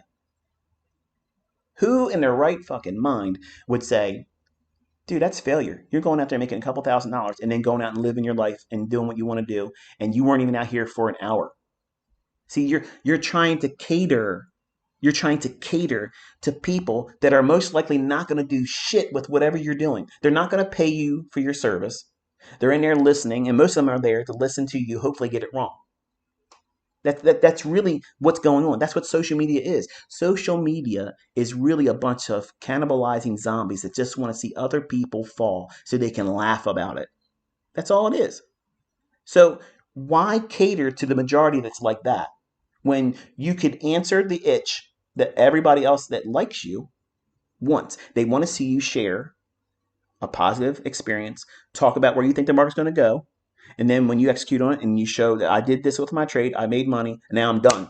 I know I have the tendency to self-destruct if I stay here. I know I have the tendency to go in and do another trade when it's not obligated to you. I'm not obligated to show you trades. I'm not obligated to show you another winning trade. I'm not obligated to do the afternoon session when I made money now in the morning. See, that's control of yourself. That's managing yourself, and it's managing your audience. But you are allowing your audience to manage you. If I had every request that's ever given of me, I would constantly be out here performing tricks all the time, doing shit all the time. I don't need to do that. I'm in control of my audience. I dictate the pace. I dictate every aspect of whatever the fuck I'm going to do. I do that, which gives me ultimately control of me as the trader. Now, a 20-year-old ICT on America Online, anybody that asked me to do anything, I was like a dancing bear in a carnival or a circus. Like whatever was asked of me, I was trying to do it. And I was never able to satisfy everyone, and which was a problem for me because I was trying to satisfy everyone. You are not going to satisfy anyone or everyone rather. And if people talk shit about you, who gives a shit if they talk shit about you? Look at where you are. Look at what you've accomplished. You have progress, even though you're saying you have a low period right now, and this is the worst your trading has been for the year. Guess what? You're acknowledging it. You're talking about pumping the brakes. That's exactly what you should do. Exactly what you should do. If you would have said, I'm going to go out there and I'm going to push even harder because I'm going to get out of this, that would have been the worst fucking thing to say. That's what I was afraid you were going to say. But I was listening to you and I'm like, good. That's the right mindset. Dial it back. Cut short your frequency of trading and take some time off. It's the holidays, folks. It is the holidays. You want to make your holidays suck? Try to make money, lose it, and then wake up Christmas morning. You might see your children smile and be bright. Oh, I'm opening presents and gifts. It's such a joyful time to be together, having meals and being with your family. But you're remembering you blew your fucking account yesterday, on Friday before, whatever. It's gonna put a big damper on all your holiday spirit. And you'll be faking it in the presence of your family members because you're tore up because you lost something that could easily be fixed when you restart it again. Whatever amount of money you've lost ever, all of that is easily recouped with interest if you know what you're doing. But in your mind, you think that I blew my account. I spent this much money on funded account challenges. I blew this much money putting it in real accounts. I've done this. I've done that. I've done this. I've done that. All of it. Add it all up. There's no money that you've spent that can't be made in the future. See, you've allowed those things to beat you down and make you second guess that anybody can be profitable, that you can't be profitable. You think that you have failed enough times to it's solidified in your mind that you're a failure, so therefore I shouldn't even try. But you just want to listen to other people because you can't let go of it. That means you're a traitor, folks. That means you're a traitor. It just means you didn't listen to good advice. You didn't practice like you should have. You didn't study like you should have. You didn't journal. And you didn't give yourself a real chance. You rushed into it, just like I did when I first started. I rushed into it after 4 fucking weeks of just reading a book. I thought I knew how to trade, and I went out there and I lost 50% of my money overnight, the first trade. That's who's talking to you. The same guy that you watched literally light it all up this week in a condition and a market environment that I don't generally trade in. And I'm doing it with a demo because I'm teaching, period. I'm not licensed to give you trade advice. I'm not going to open myself up to liability, and I don't give a shit how many times people talk about it in the comment section. Oh, it's demo. Okay, you do it in demo. You're going to watch me do it in the real Robbins Cup next year. What are you going to say then? Stupid fucks. So, hopefully, you guys have done some personal inventory with this discussion this morning. I talked a little bit longer than I was supposed to, but that's usually what happens around here, isn't it? Over deliver. But I'm not going to charge you anything more. But the pitfalls and plagues that I covered here, I really want you to think about them because I see a lot of it happening on social media, a lot of it happening now on Twitter. They're all rushing in to try to fill a void. And there's going to be a whole new supply of people that are going to be wanting to chase whatever lead dog barks loudest. And I'm not saying that anybody that doesn't come up, that they shouldn't be listened to. I'm just saying, think. Are you really seeing everything? Do you know these people? Do you know that they can trade? Do you know that they have something that works? Do you have the funds to pay them for what they're going to ask you to pay them for? Because really, there's that is a big thing right now. And the new movement is starting funding companies. I am not associated with any funded account company. I would never be associated with any funded account company. But it's equivalent to running a brokerage firm that's fake, where when you have clients that deposit real money and when they lose, and they've only been really given a demo account, really, that operating under the guise of a demo. When they lose money, the person that set up that shell company, they're just taking that person's losses. That's how they're affording their or Ferraris and bullshit, because they're not making money trading. But there's a big window of opportunity for that type of business, and there's millions available to that. I would never, ever set foot in that type of thing. I would never be associated with any of that. And just look around, and you're going to see a whole lot more of that type of stuff.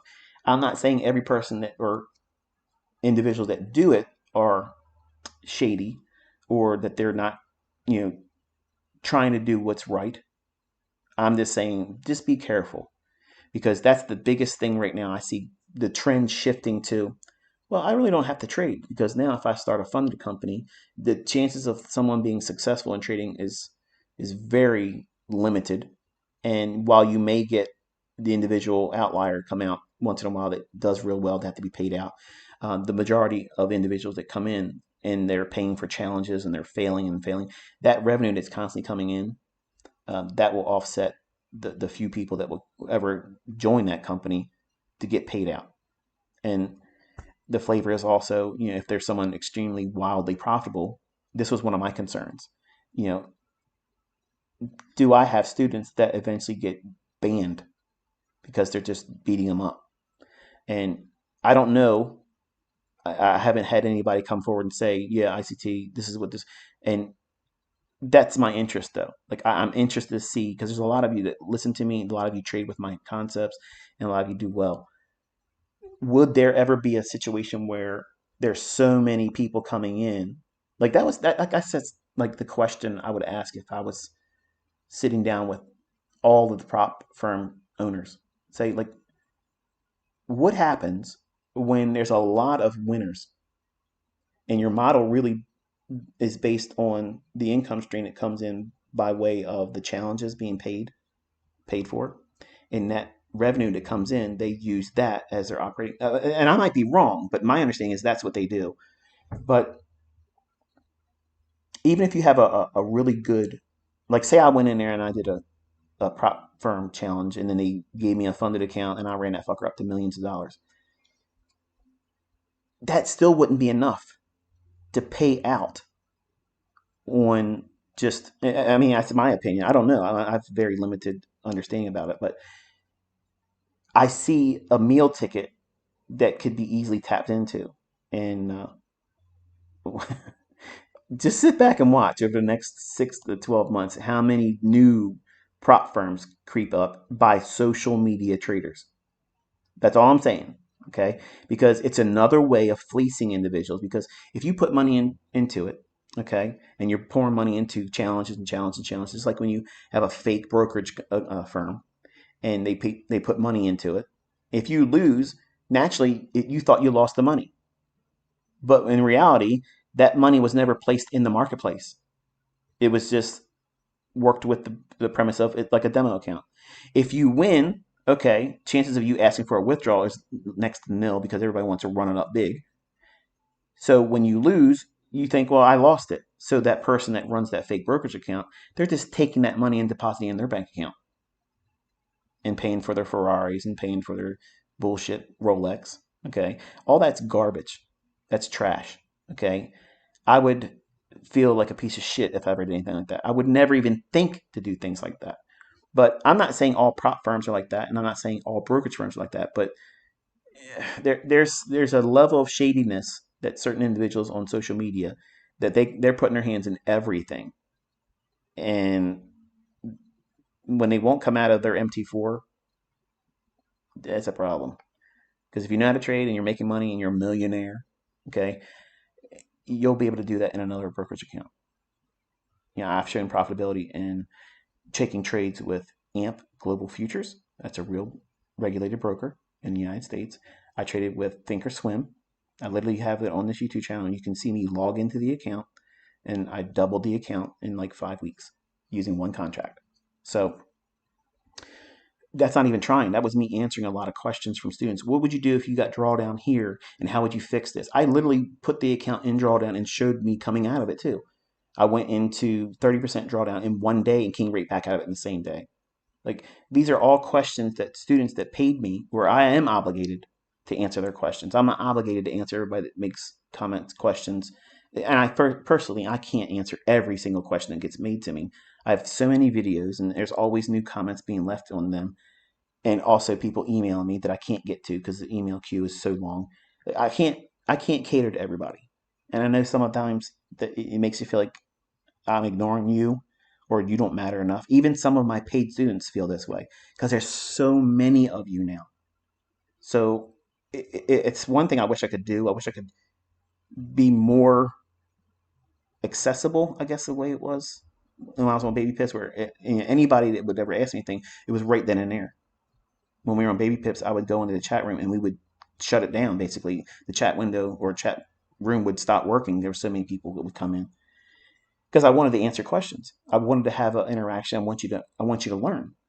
But now, because the audience size being what it is, it's impractical for any of you to expect me to have a one-on-one type response into the guy that sent me. Please let me be trained by you. I'll pay you $5,000. I'm not. I'm not looking to get paid, and I'm not doing one-on-ones. So my time is being given to you charitably because I want you to do well. There's no currency exchange there. The way you pay me back is listen, follow the instructions, get your success, and then tell me what you did. That's all. That's all it is. It's all I want. Okay, and if you use my concepts, just give me a nod, so that way everybody knows that it's a gift from God. Now, I'm not saying I'm God. I'm saying, but that's where it all came from. I want Him to receive all the glory, not me. I want Him. And when I talk to you like I do today, it's intended for you to understand that you will feel like you're the exception, that all these things are happening to you that's holding you back. Everybody went through it. And you're going to feel impulsive about making decisions to try to do what's unnecessary. If you made $500 a day, is that failure? Because I'm going to tell you it's not. If you made $100 a day, is that failure? It's not. But in your mind, you think it's not success. You got to make a lot of money. No, you don't. Who said that? You did. Nobody came to you and said, unless you make this much money, you aren't successful. And if anybody ever said that, that's somebody you don't listen to. Just disconnect from them. Because it's impractical, unrealistic for you to walk out there your very first time at bat thinking that you're going to just start taking down these massive hauls, these big windfall victories, which I have no respect for those. I don't give a shit how much money you withdraw on your first time. Can you do that the following month and the following month and the following month and the following month? Because chances are it's not going to happen like that. So, like I said to Patrick in the comment, I said, whenever you talk about your biggest win, you need to take that out and throw it away. Your biggest losing trade, take that out also. What are you left with? Because that's your real stats. That's your real meat in the bone in the middle. That's what matters most. Your best trade is always going to be the one that you over leveraged and you were swinging for the fences and it was a gamble. So you can't even attribute that as your skill. That was a lottery win. And the losing maximum loss day is the same thing you held for that same expectation, but it went against you. You weren't trading with your model. Your biggest maximum loss, that's not you trading responsibly. So in both extremes, you need to take those away. I learned that from Larry Williams. So when you're looking at systems and numbers, take your best number out. But he didn't say take the worst one out. He always said take the best one out. I say both because that's illustrating a lack of you not following your model. And what's left is the clearest depiction of you when you are engaging your model within the realm of your ability to stick within it. That's the results in the data you have to show it. If that means that your average profitability on per trade is less than $1,000, then that's what it is. That's not shameful. Because if you're consistently doing that, as your equity grows, you let money management do the heavy lifting when it's appropriate to add to it. And like I told Matt, Trades by Matt, I told Patrick Whelan the same thing. I tell my students the same thing. You let your equity dictate how and when you add more contracts. When you've watched me run up accounts in MT4 and watch me run them up in TradingView and you watch me run them up in the Thinkorswim and you watch me run them up in AMP, those principles are what I was employing. Not to those parameters, but I was allowing, when I made money, that afforded me to trade with more contracts. When I lost money, then I traded with less margin, less contracts until I made 50% of that loss back. Then I would bump right back up to whatever the leverage was that I made prior to taking the losing trade. Now, if I'm in a trade intraday and I take a loss, and it may be less than what I'm allowing for the trade. So in other words, let's just say I'm risking 3.5%. I'm not saying that you should trade with 3.5% risk, but let's just say that's what it was. I get stopped out and the loss equates to 1.7%, 1.9%. Okay. I'll put the same amount of leverage back on because I didn't take a full 3.5% loss. So that's my marker that says, okay, if it gets below that, then I have to make a cut in the leverage. So I may take a smaller loss that is less than what I would take as a full risk for that day. If I hit that threshold, then if I take another trade, it has to be with less margin. See, some of you don't look at trading like that. You're like, okay, I can still afford to trade 15 contracts, so I'm going to take the next trade with 15 contracts. You're assuring that you're going to fail. You're guaranteeing it. You're ushering it along. You're inviting it. You're laying it out there with a red carpet. Blow my account out. You're not trading with enough movement afforded to you by trading with that large leverage. So if you just traded with one contract, okay, just one contract, I made 100% plus percent in 5 weeks trading with Thinkorswim, doing one contract trading on NASDAQ. Go look at it. It's on there. Real money. And I set that up as a realistic expectation for you. I think that that's realistic for a new student first year. I think that's realistic. Not make 100% in 1 month, but for the sake of if you were pick and choosing one trade per week, you take those examples in mind, you can make 100% in a year. And some of you are like, well, that's not enough. Where are you going to be in 10 years from now? Will you have $1 million working your job? You won't. But if you start with $1,000 and after taxes you net 100% return, you got over $1 million in 10 years. And that's a very, very slow paced snail's crawl approach to fortifying 10 years. You have $1 million. Now, $1 million isn't shit anymore today, but that's just an example that I started with when I was on Baby Pips. I was saying, look, you guys look at money differently than I do. I look at how I can take a little bit and make a lot over time. Over time. So when you sit down and you say to yourself, I'm going to learn how to trade, I'm going to be successful at this. Okay. You all have a timeline that you're going to be profitable by. That's a mistake. That's a mistake. You're trying to time your success. You're trying to time it like it's the graduation when you go to college. Well, if I go through the curriculum and I show up every year, I do all year semesters, spring, summer, fall, winter, then I would have all my credits by this time and then I'll graduate this year. That's not how trading works. I know that's what you want it to be like, but it's not.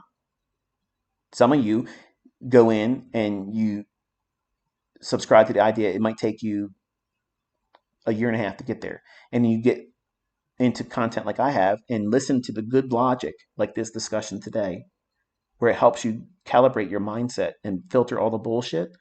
Acknowledge the things that you're feeling is real. You're not the exception, but there's a way of going through it properly and staying on course.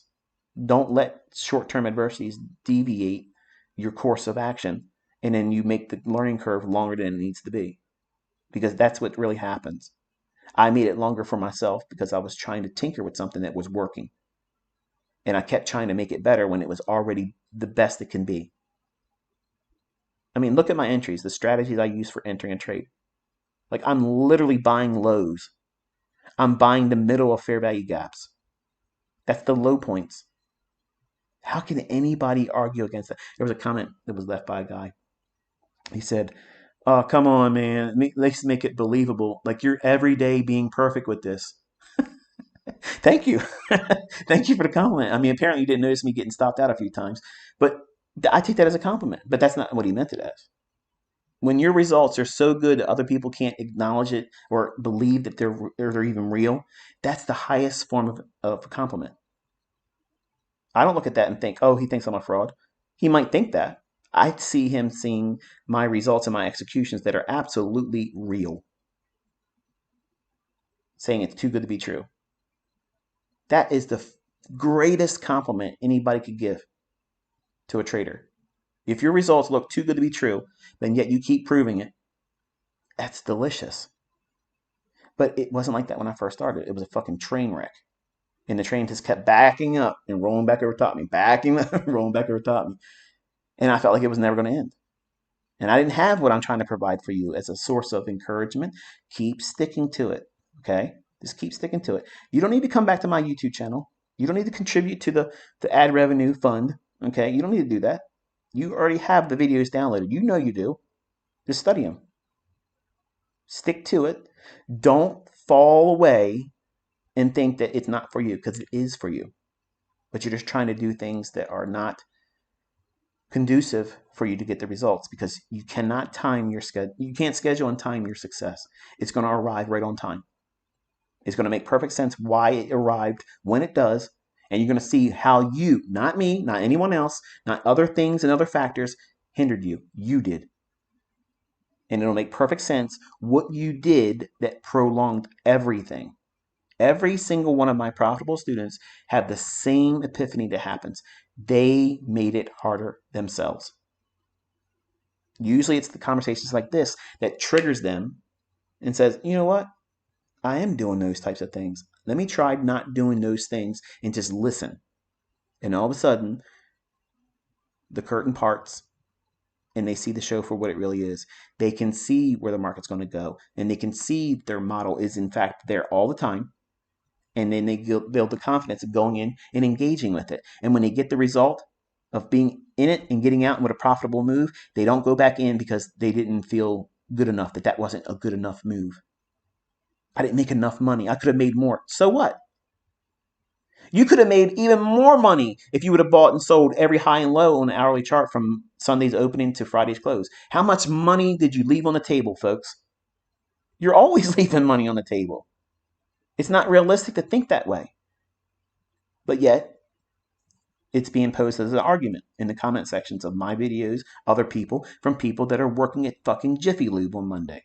They're probably working right now listening to this, hating my guts because I've mentioned the fact that they're doing grease monkey jobs and they ain't trading. They can't trade. But they're very opinionated in other people's stuff. You're a clown. You're a source of humor for people that know how to do it. But for some of you that are very, very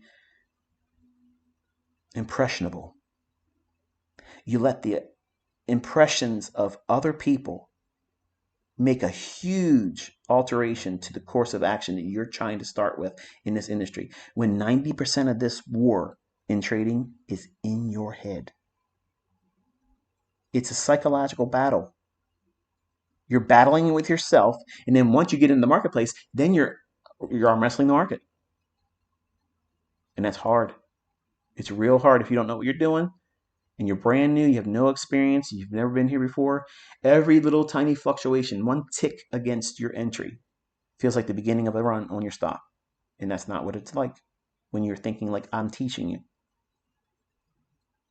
I trust my model. If it goes to my stop, I placed my stop incorrectly, and I'm okay with that. I know the likelihood of my next trade is going to be just as well as the one I just entered. It's not diminishing. The efficacy of my models are not diminishing. They're constant. Your appreciation for those models and approaches are on the upslope. You're at the beginning of your journey, and I envy all of you. I envy all of you. I miss those moments of astonishment where I would see something and I'd like, okay, this is what it should do, and let's see what happens. And it delivers perfectly to the tick. And then you're looking around the room like, am I supposed to know this? Like you're expecting the black suits to show up in front of your house. A helicopter's landing in your backyard, like you're coming with us, you know? Those moments of astonishment are amazing. Those epiphanies, those moments where the veil is lifted and you see the market as it really is in binary form. You know, when Neo finally understands who he is and where he's at, he doesn't see the people in front of him throwing punches. It's just zeros and ones. And all he has to do is, this is what his response is going to be. And he knows what they're going to do before they do it. That's a macro. That's a macro. Manual intervention. When you see the black cat glitch and it's deja vu.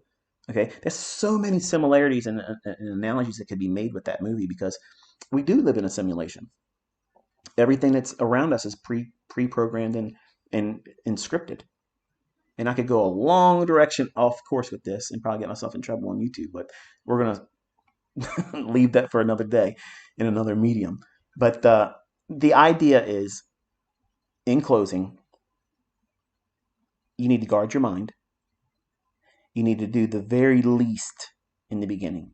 Because if you can't get experience or growth or progress measured in any capacity with the least amount of exposure to risk,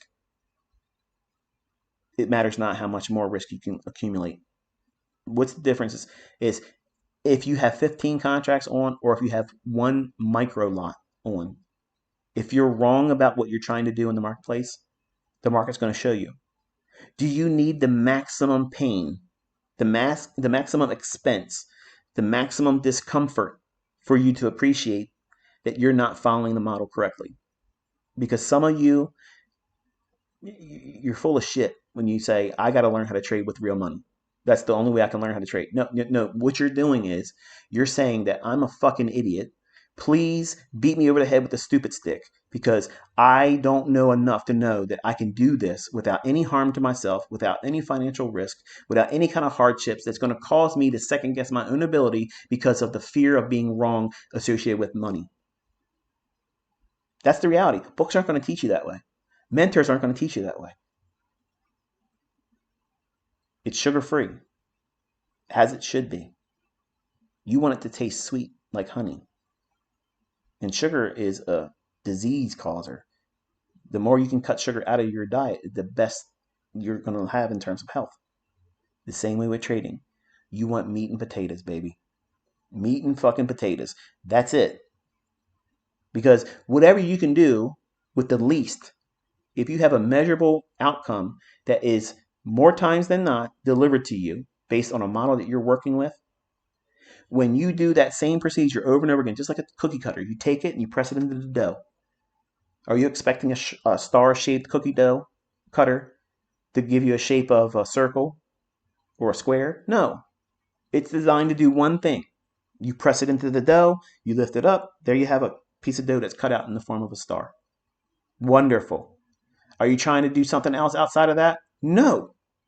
Your job is to find another place where you can find the dough, which is a trade setup, and you're going to press your cookie cutter, which is your mold, or your model rather, press it into that dough and pull it out. And you take home that star shaped or whatever the shape of that cookie cutter is, whatever your model is, if it's the optimal trade entry, if it's the silver bullet, if it's, anything else. That's all you're there to do. And demanding it does anything more than that is foolishness.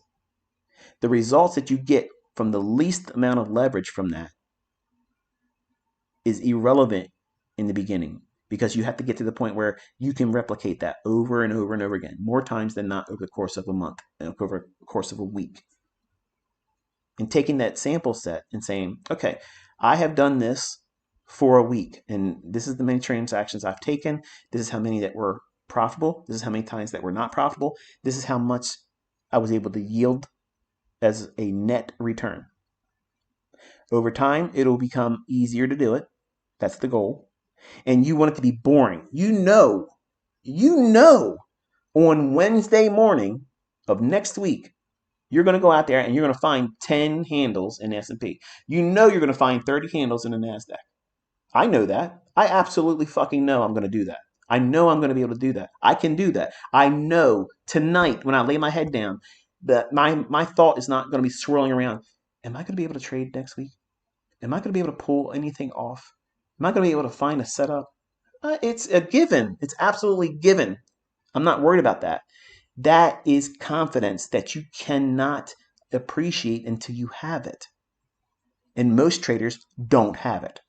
Even if they are profitable, they still say that the market's random.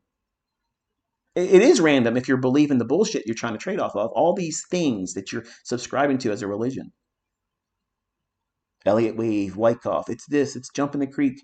It's this. This wave count. Man, if I had a trade like that, I would not be able to sleep at night. That's too many variables. Too many variables where I'm trading on constants. I know where the liquidity is. I know where the inefficiencies are. I know what the economic counter is going to produce a injection of volatility at a specific date and time. I'm not clueless.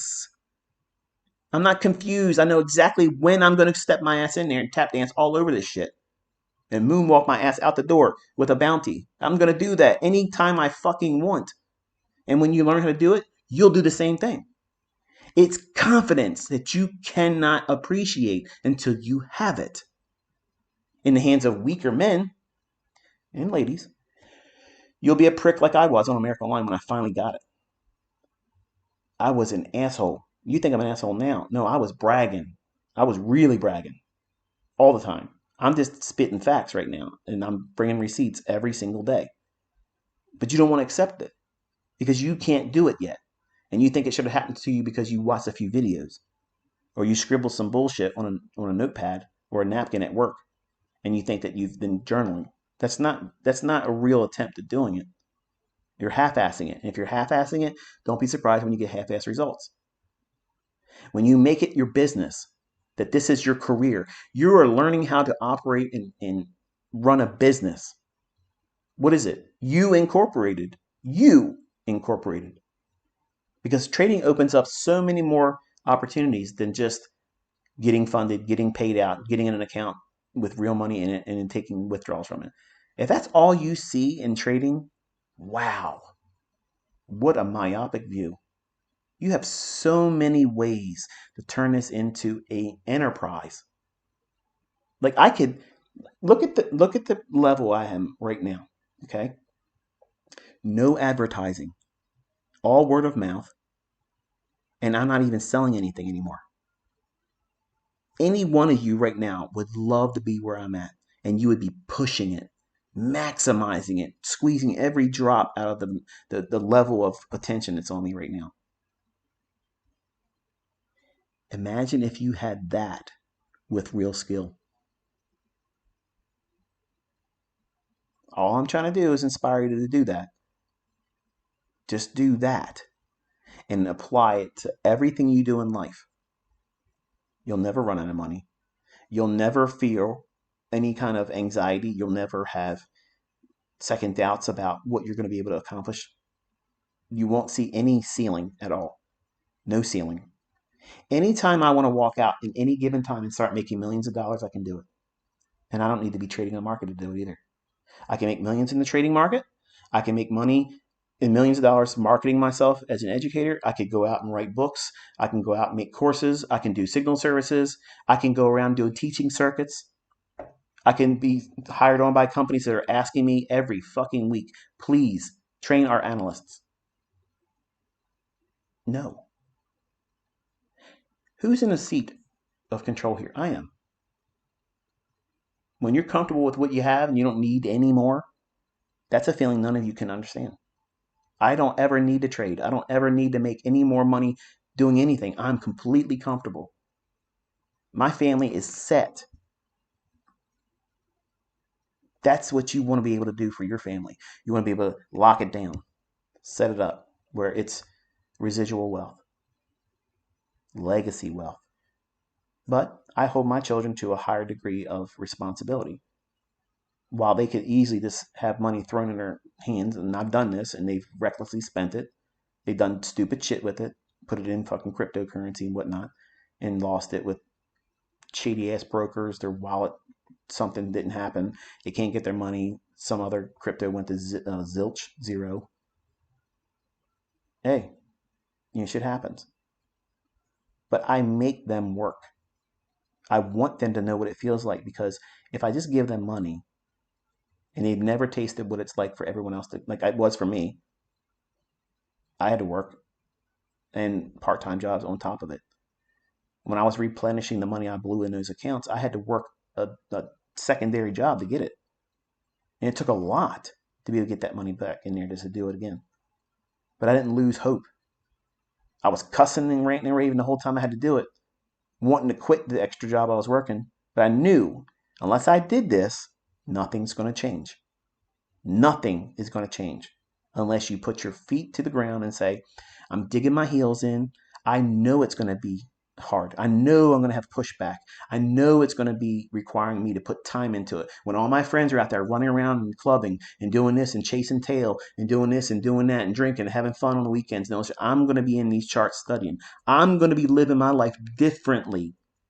But they're still going to be out there trying to chase tail, broke as fuck, driving a beater fucking car, and ain't doing shit in their life. And you'll be able to pull down annual fucking salaries on a week. You can't even imagine where you're going to be. You can't even imagine it. Whatever you think is your level of success, it's not big enough. It's not big enough.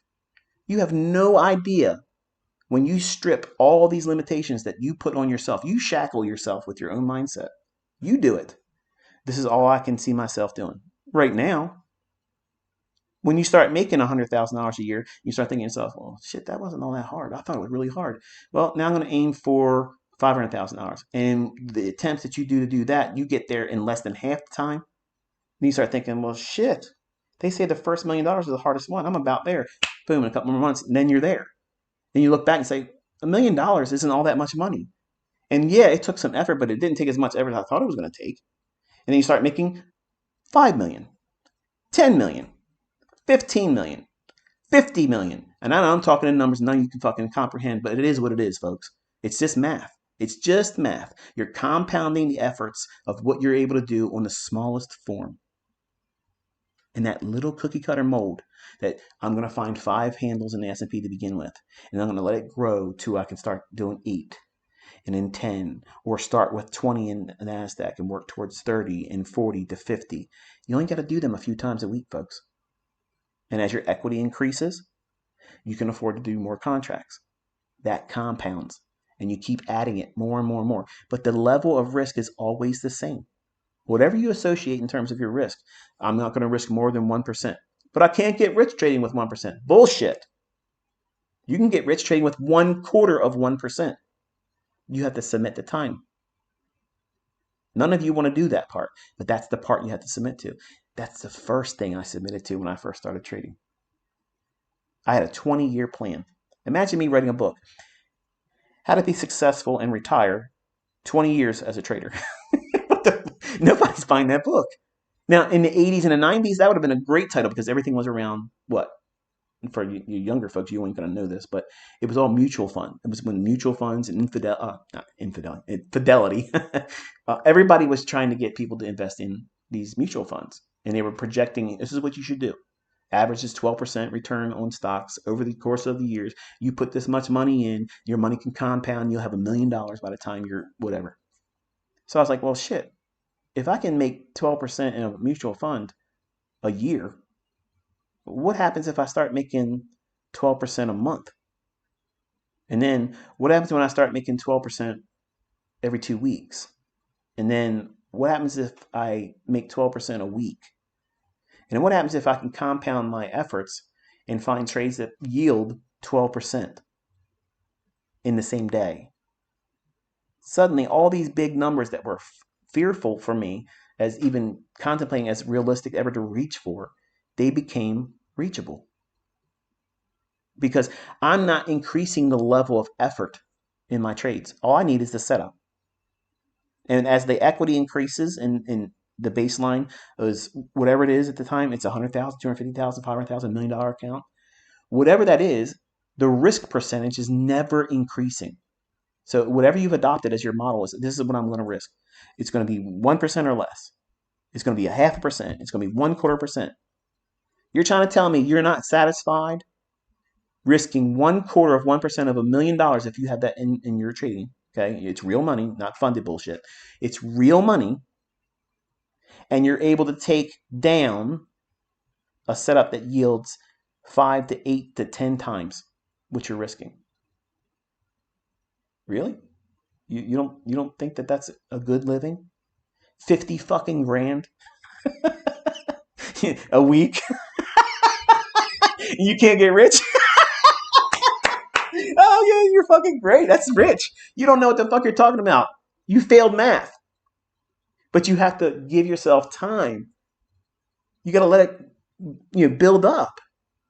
And as you grow and you put more things into operation where you're running a business and you start milking social media, and then if you put your presence online where you can monetize that as well, then you get the best tax treatment there is.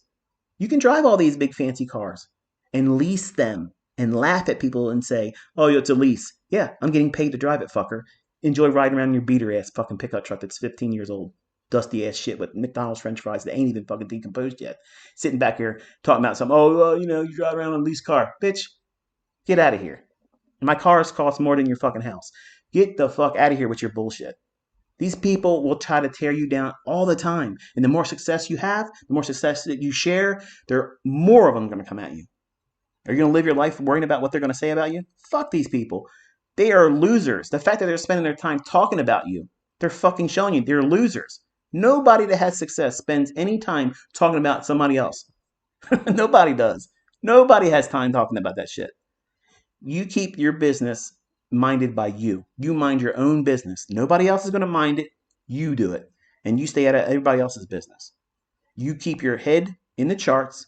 You keep building, understanding yourself, where you make mistakes. Where do you fear? What do you get anxious about? What do you get too um, overzealous about prematurely or overconfident? Because there's a real thing like that.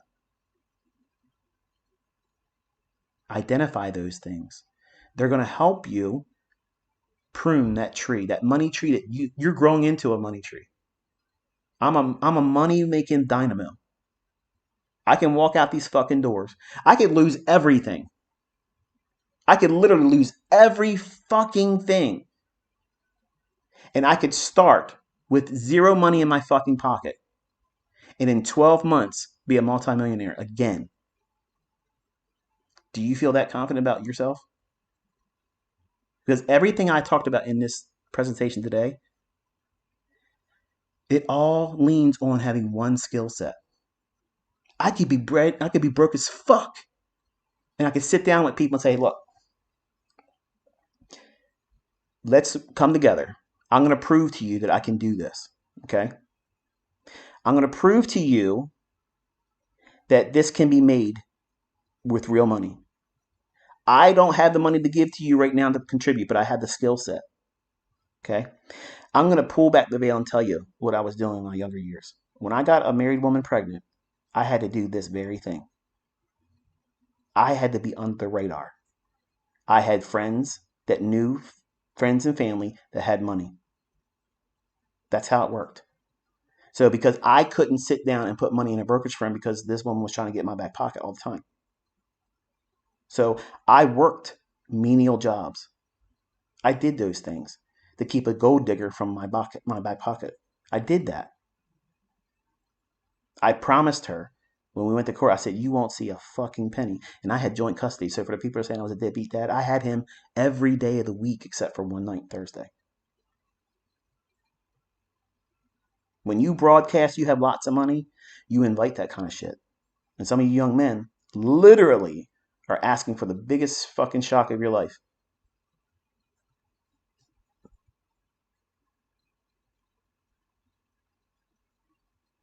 My cousin owns a business. He does real well. He wants to talk to you. Okay. Show me what it's going to do on this. All right. This. Damn. Do it again tomorrow. All right.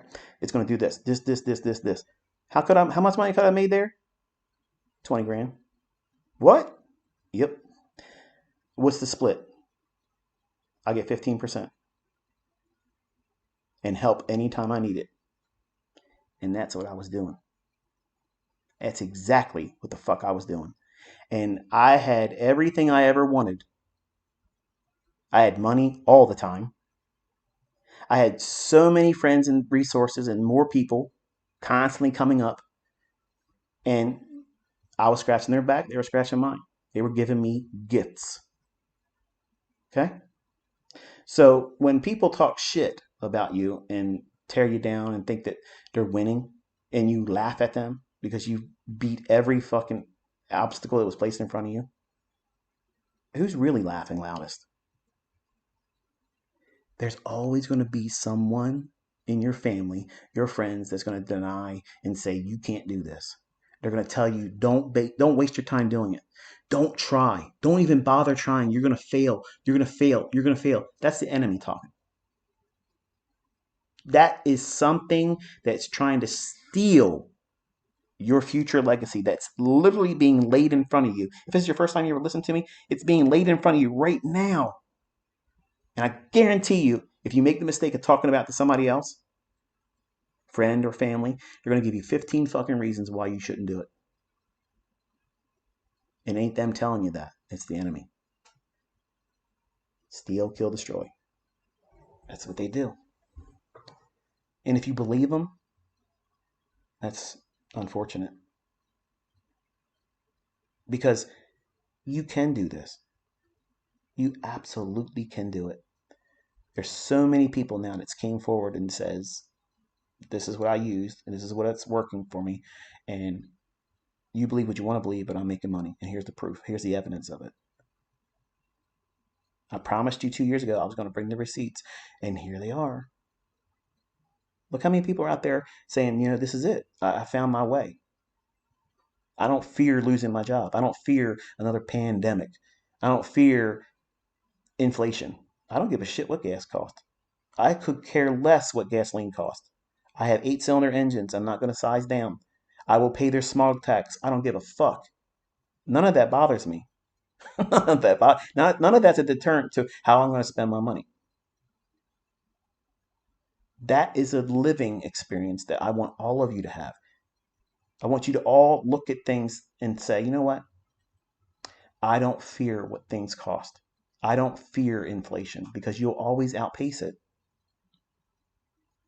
When you're a student that goes through college and you have a college education, inflation's still a factor to you. Oh, well, you don't understand. House prices are too high. I know. I paid over $2 million for this house. I paid too much money. Every house is inflated right now. You're not going to have a house because it's too expensive. You got to have a place to live, right? I don't give a shit, because I know all the things I'm doing elsewhere are offsetting whatever I spent on this. I got a free RV basically for $300,000. It takes me about 6 years or so, and it'll be depreciated. That's all being taken away from my taxable income. All my cars, except for one family vehicle.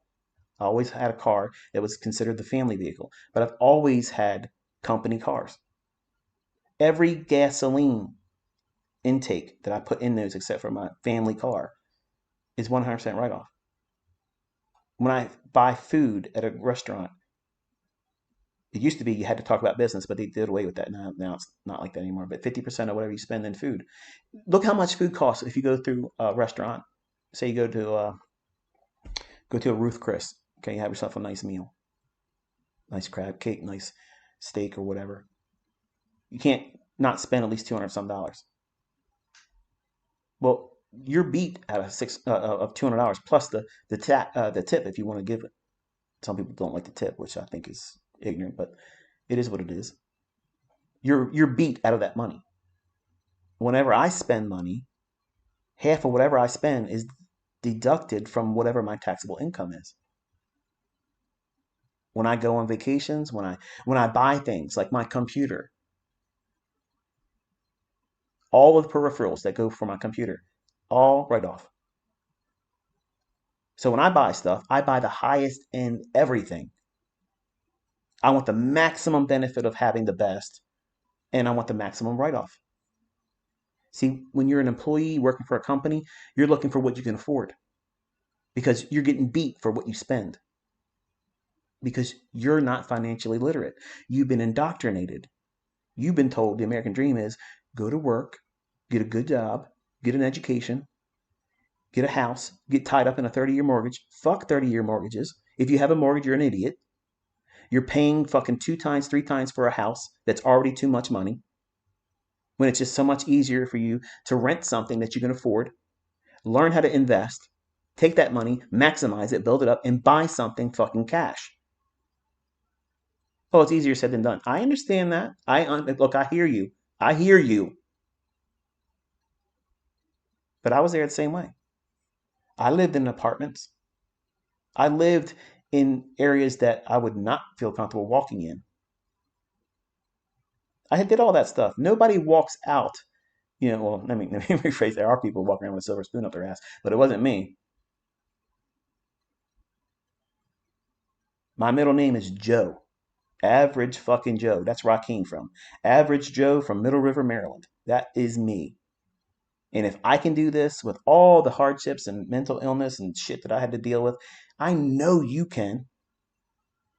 I've already been here. I've blazed that trail. I know all the problems. I know where you're going to step and twist your ankle. Don't step there. All you have to do is listen to me. You don't want to listen to conversations like this. Oh, I got better things to do this Saturday. I ain't listening to this. This guy talks too much. He loves the way he talks. He loves his own voice. No, and I don't. I don't like my own voice actually.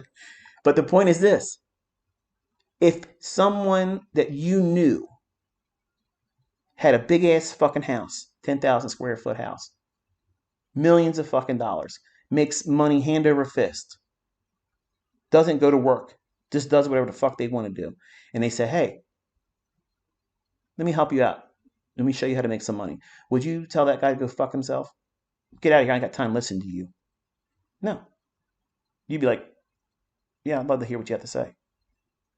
See, the difference is you just look at a chart that says demo down on the left hand side. And that's a big impediment for some of you. You're a victim to social media. You're a victim to indoctrination. See, I can't come out here and promise you getting rich. I can't. I won't. But for the people that are astute, they can see, they can read between the lines. Okay, he's not promising that I'm going to get rich. He's just promising that I'm going to be able to tell where this market's going to go before it does it, more times than not. Okay, so now what happens when I monetize that transaction? Oh, shit. And if I can repeat it, oh my goodness. I didn't say it. This is something you came up with. You came to that decision to start putting money behind it. And the question really is who wouldn't? If you get really good at something, if you knew the winning lottery numbers 3 days out of a week, wouldn't you fucking play the lottery? Wouldn't you deliver pizza to get some extra money to buy more tickets? You would start doing all kinds of shit, right? And that's why I entice all of you to simply go in and study what I've shared. If it's there, you'll see it. And then you'll start doing the math and say, oh, well, if I do this and this, and then all of a sudden, the trader bug has bit you. You're infected for life. And then once you see it working, you can't unsee it. Everything else you listen to other people talk about why the market's going up and down, it's laughable, it's comedy. And that's what makes us, in the eyes of other people's discipline, that we're toxic. No, it is what it is. It's the same thing when you go to a football game. The other team, the what do you call it? The fans of the other team, they're in the stands with you. And they're talking shit just like, you're going to talk to them. Steelers versus the Ravens. I couldn't tell you anything about football. Okay, that's probably the extent of it. But I know that rivalry, the fans go at each other. It's the same thing with this. I don't have my heart broken over this stuff though. When people say shit about me, I don't get upset about it. It's laughable to me. It's funny. The same thing with these fans. Sometimes some fanatics go too far and they want to throw fists or they want to do things and follow you back to your car and they want to follow you back to your house and then they discover how much brass you have and they made a mistake. Okay. That's the problem when people go too far. And it's important that if you grow in this and you become some kind of a celebrity, which I don't want to be a celebrity, the level of attention, you're going to discover some of you aren't going to be comfortable with it. So just know that you can become huge in this industry and become huge in terms of influence, be madly successful, but you're going to get some weirdos that simply just want to be weirdos. And it's uncomfortable. It's weird. They sit outside your house just to get pictures of you going through the mailbox. They want to see your wife. They want to see your kids. They want to see what you're driving. They want to see what your lawn looks like. They want to go through your trash cans. Like we literally wait for the trash guys to come in our neighborhood before we put our trash out because we had people in our trash cans. Think about that. That's next level kind of creepy shit, right? So just be careful what you ask for because if you really want to be a big celebrity and you want to have all kinds of attention, there's going to be people that want to get closer to you. And if you don't want to be best buddies with them, they become weirdos, okay? And they take offense to it and they make up lies about you and talk all kinds of bullshit. And no matter what you do, there's going to be other people out there that will believe anything toxic said about you, even if it's not true. And that's just the state of the world. So there are all the pitfalls and the plagues that trading is going to present to you, and how you navigate them is up to you. I've shared what I have gone through myself. I have given you some advice on how to think about it and how to navigate it. And the last bit of business, because I just forgot about it and just remembered it. Um, a lot of you are asking where my son Cameron is in his trading. And for some of you that don't know, I have four boys, and my 18-year-old, he is the same one that was trying to get funded through and got funded with 3 accounts with Top Step. He made his way to their little leaderboard thing. He was up there 2 days in a row, whatnot.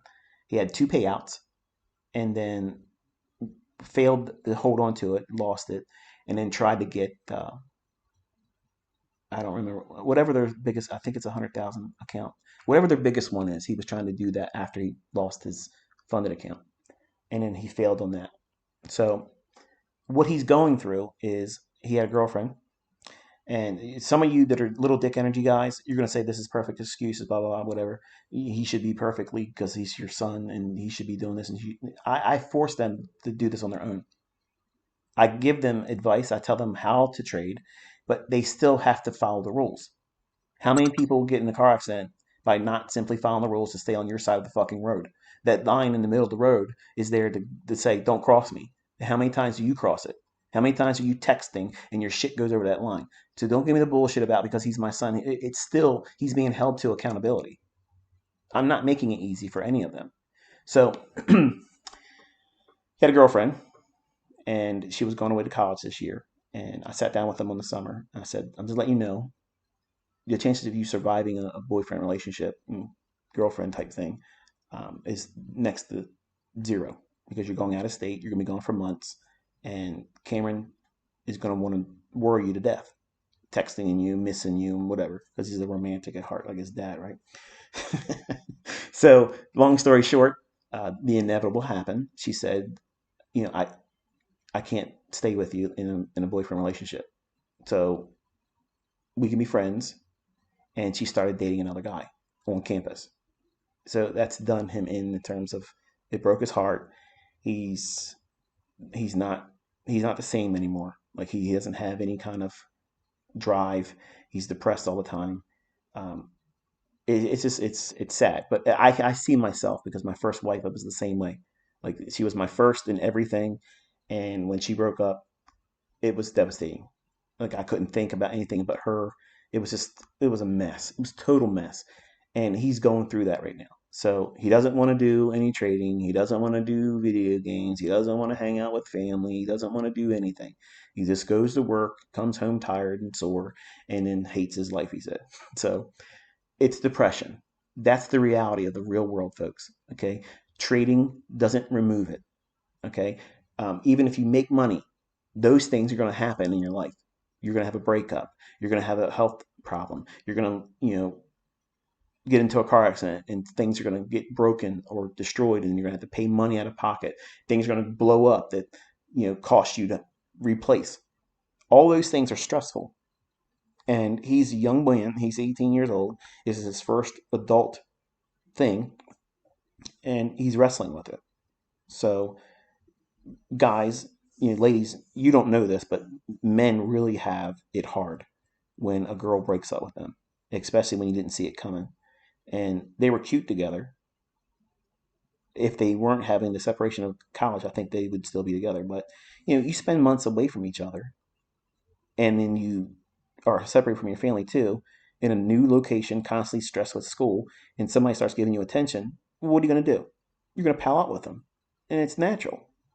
It's unfortunate, but it's natural. and he's wrestling with that. So um, that's where he's at. He's not actively trying to do anything except for work his job, and he's going through depression. So that's the reality of the real world, folks. I mean, it is what it is. He has to snap out of that. He has to pull himself together, and it took a while for me to do it when I was younger. But eventually, I realized that it's one person that I wasn't meant to be with. It was nice while it lasted. I learned from it, and I have better things to go and conquer. And that'll happen for him too. But that's where he's at, and he's not in there trying to do anything else with Top Step. Um, he's not trying to do anything at all with trading. So we're giving him space. I'm not trying to push on him. And when he wants to talk to me about anything, I'm available for it. But he'll get tired of working. And he'll be like, okay, Dad, can you help me? I already told him, I said, when you're ready to do it, we'll just sit down and we'll trade together. That's how we'll do it. And then you'll watch me do it. You'll copy what I'm doing. I'll explain why I'm doing it. And he'll make money and he'll learn how to do it also. And then by the amount of money he makes, he will never put it down. That was like the last card I was going to use. I didn't want to do that part in the beginning because it creates codependency, but like that's my insurance card with him. And I know that's what all of you want, but I'm not obligated to any of you. He's my son. He's going to succeed. He will be successful at it. But I got to let him go through these periods of uncomfortable where if I don't do this is what it's like. So that way, when he starts making money consistently in its annual salaries per month, he won't do anything to mess that up. Not a relationship, not someone else that's a friend, nothing. That's his business. It's his interest to keep it guarded, and he's not going to make stupid decisions because he's running an enterprise. But how do you teach an 18-year-old that stuff?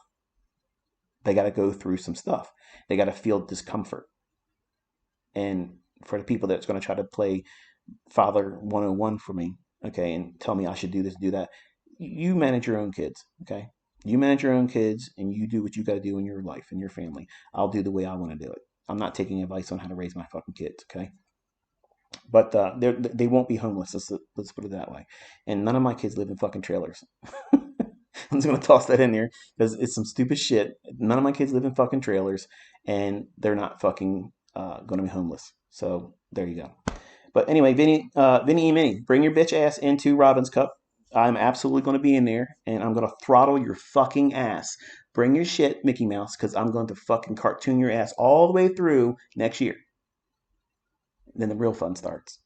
Until I talk to you next time, be safe.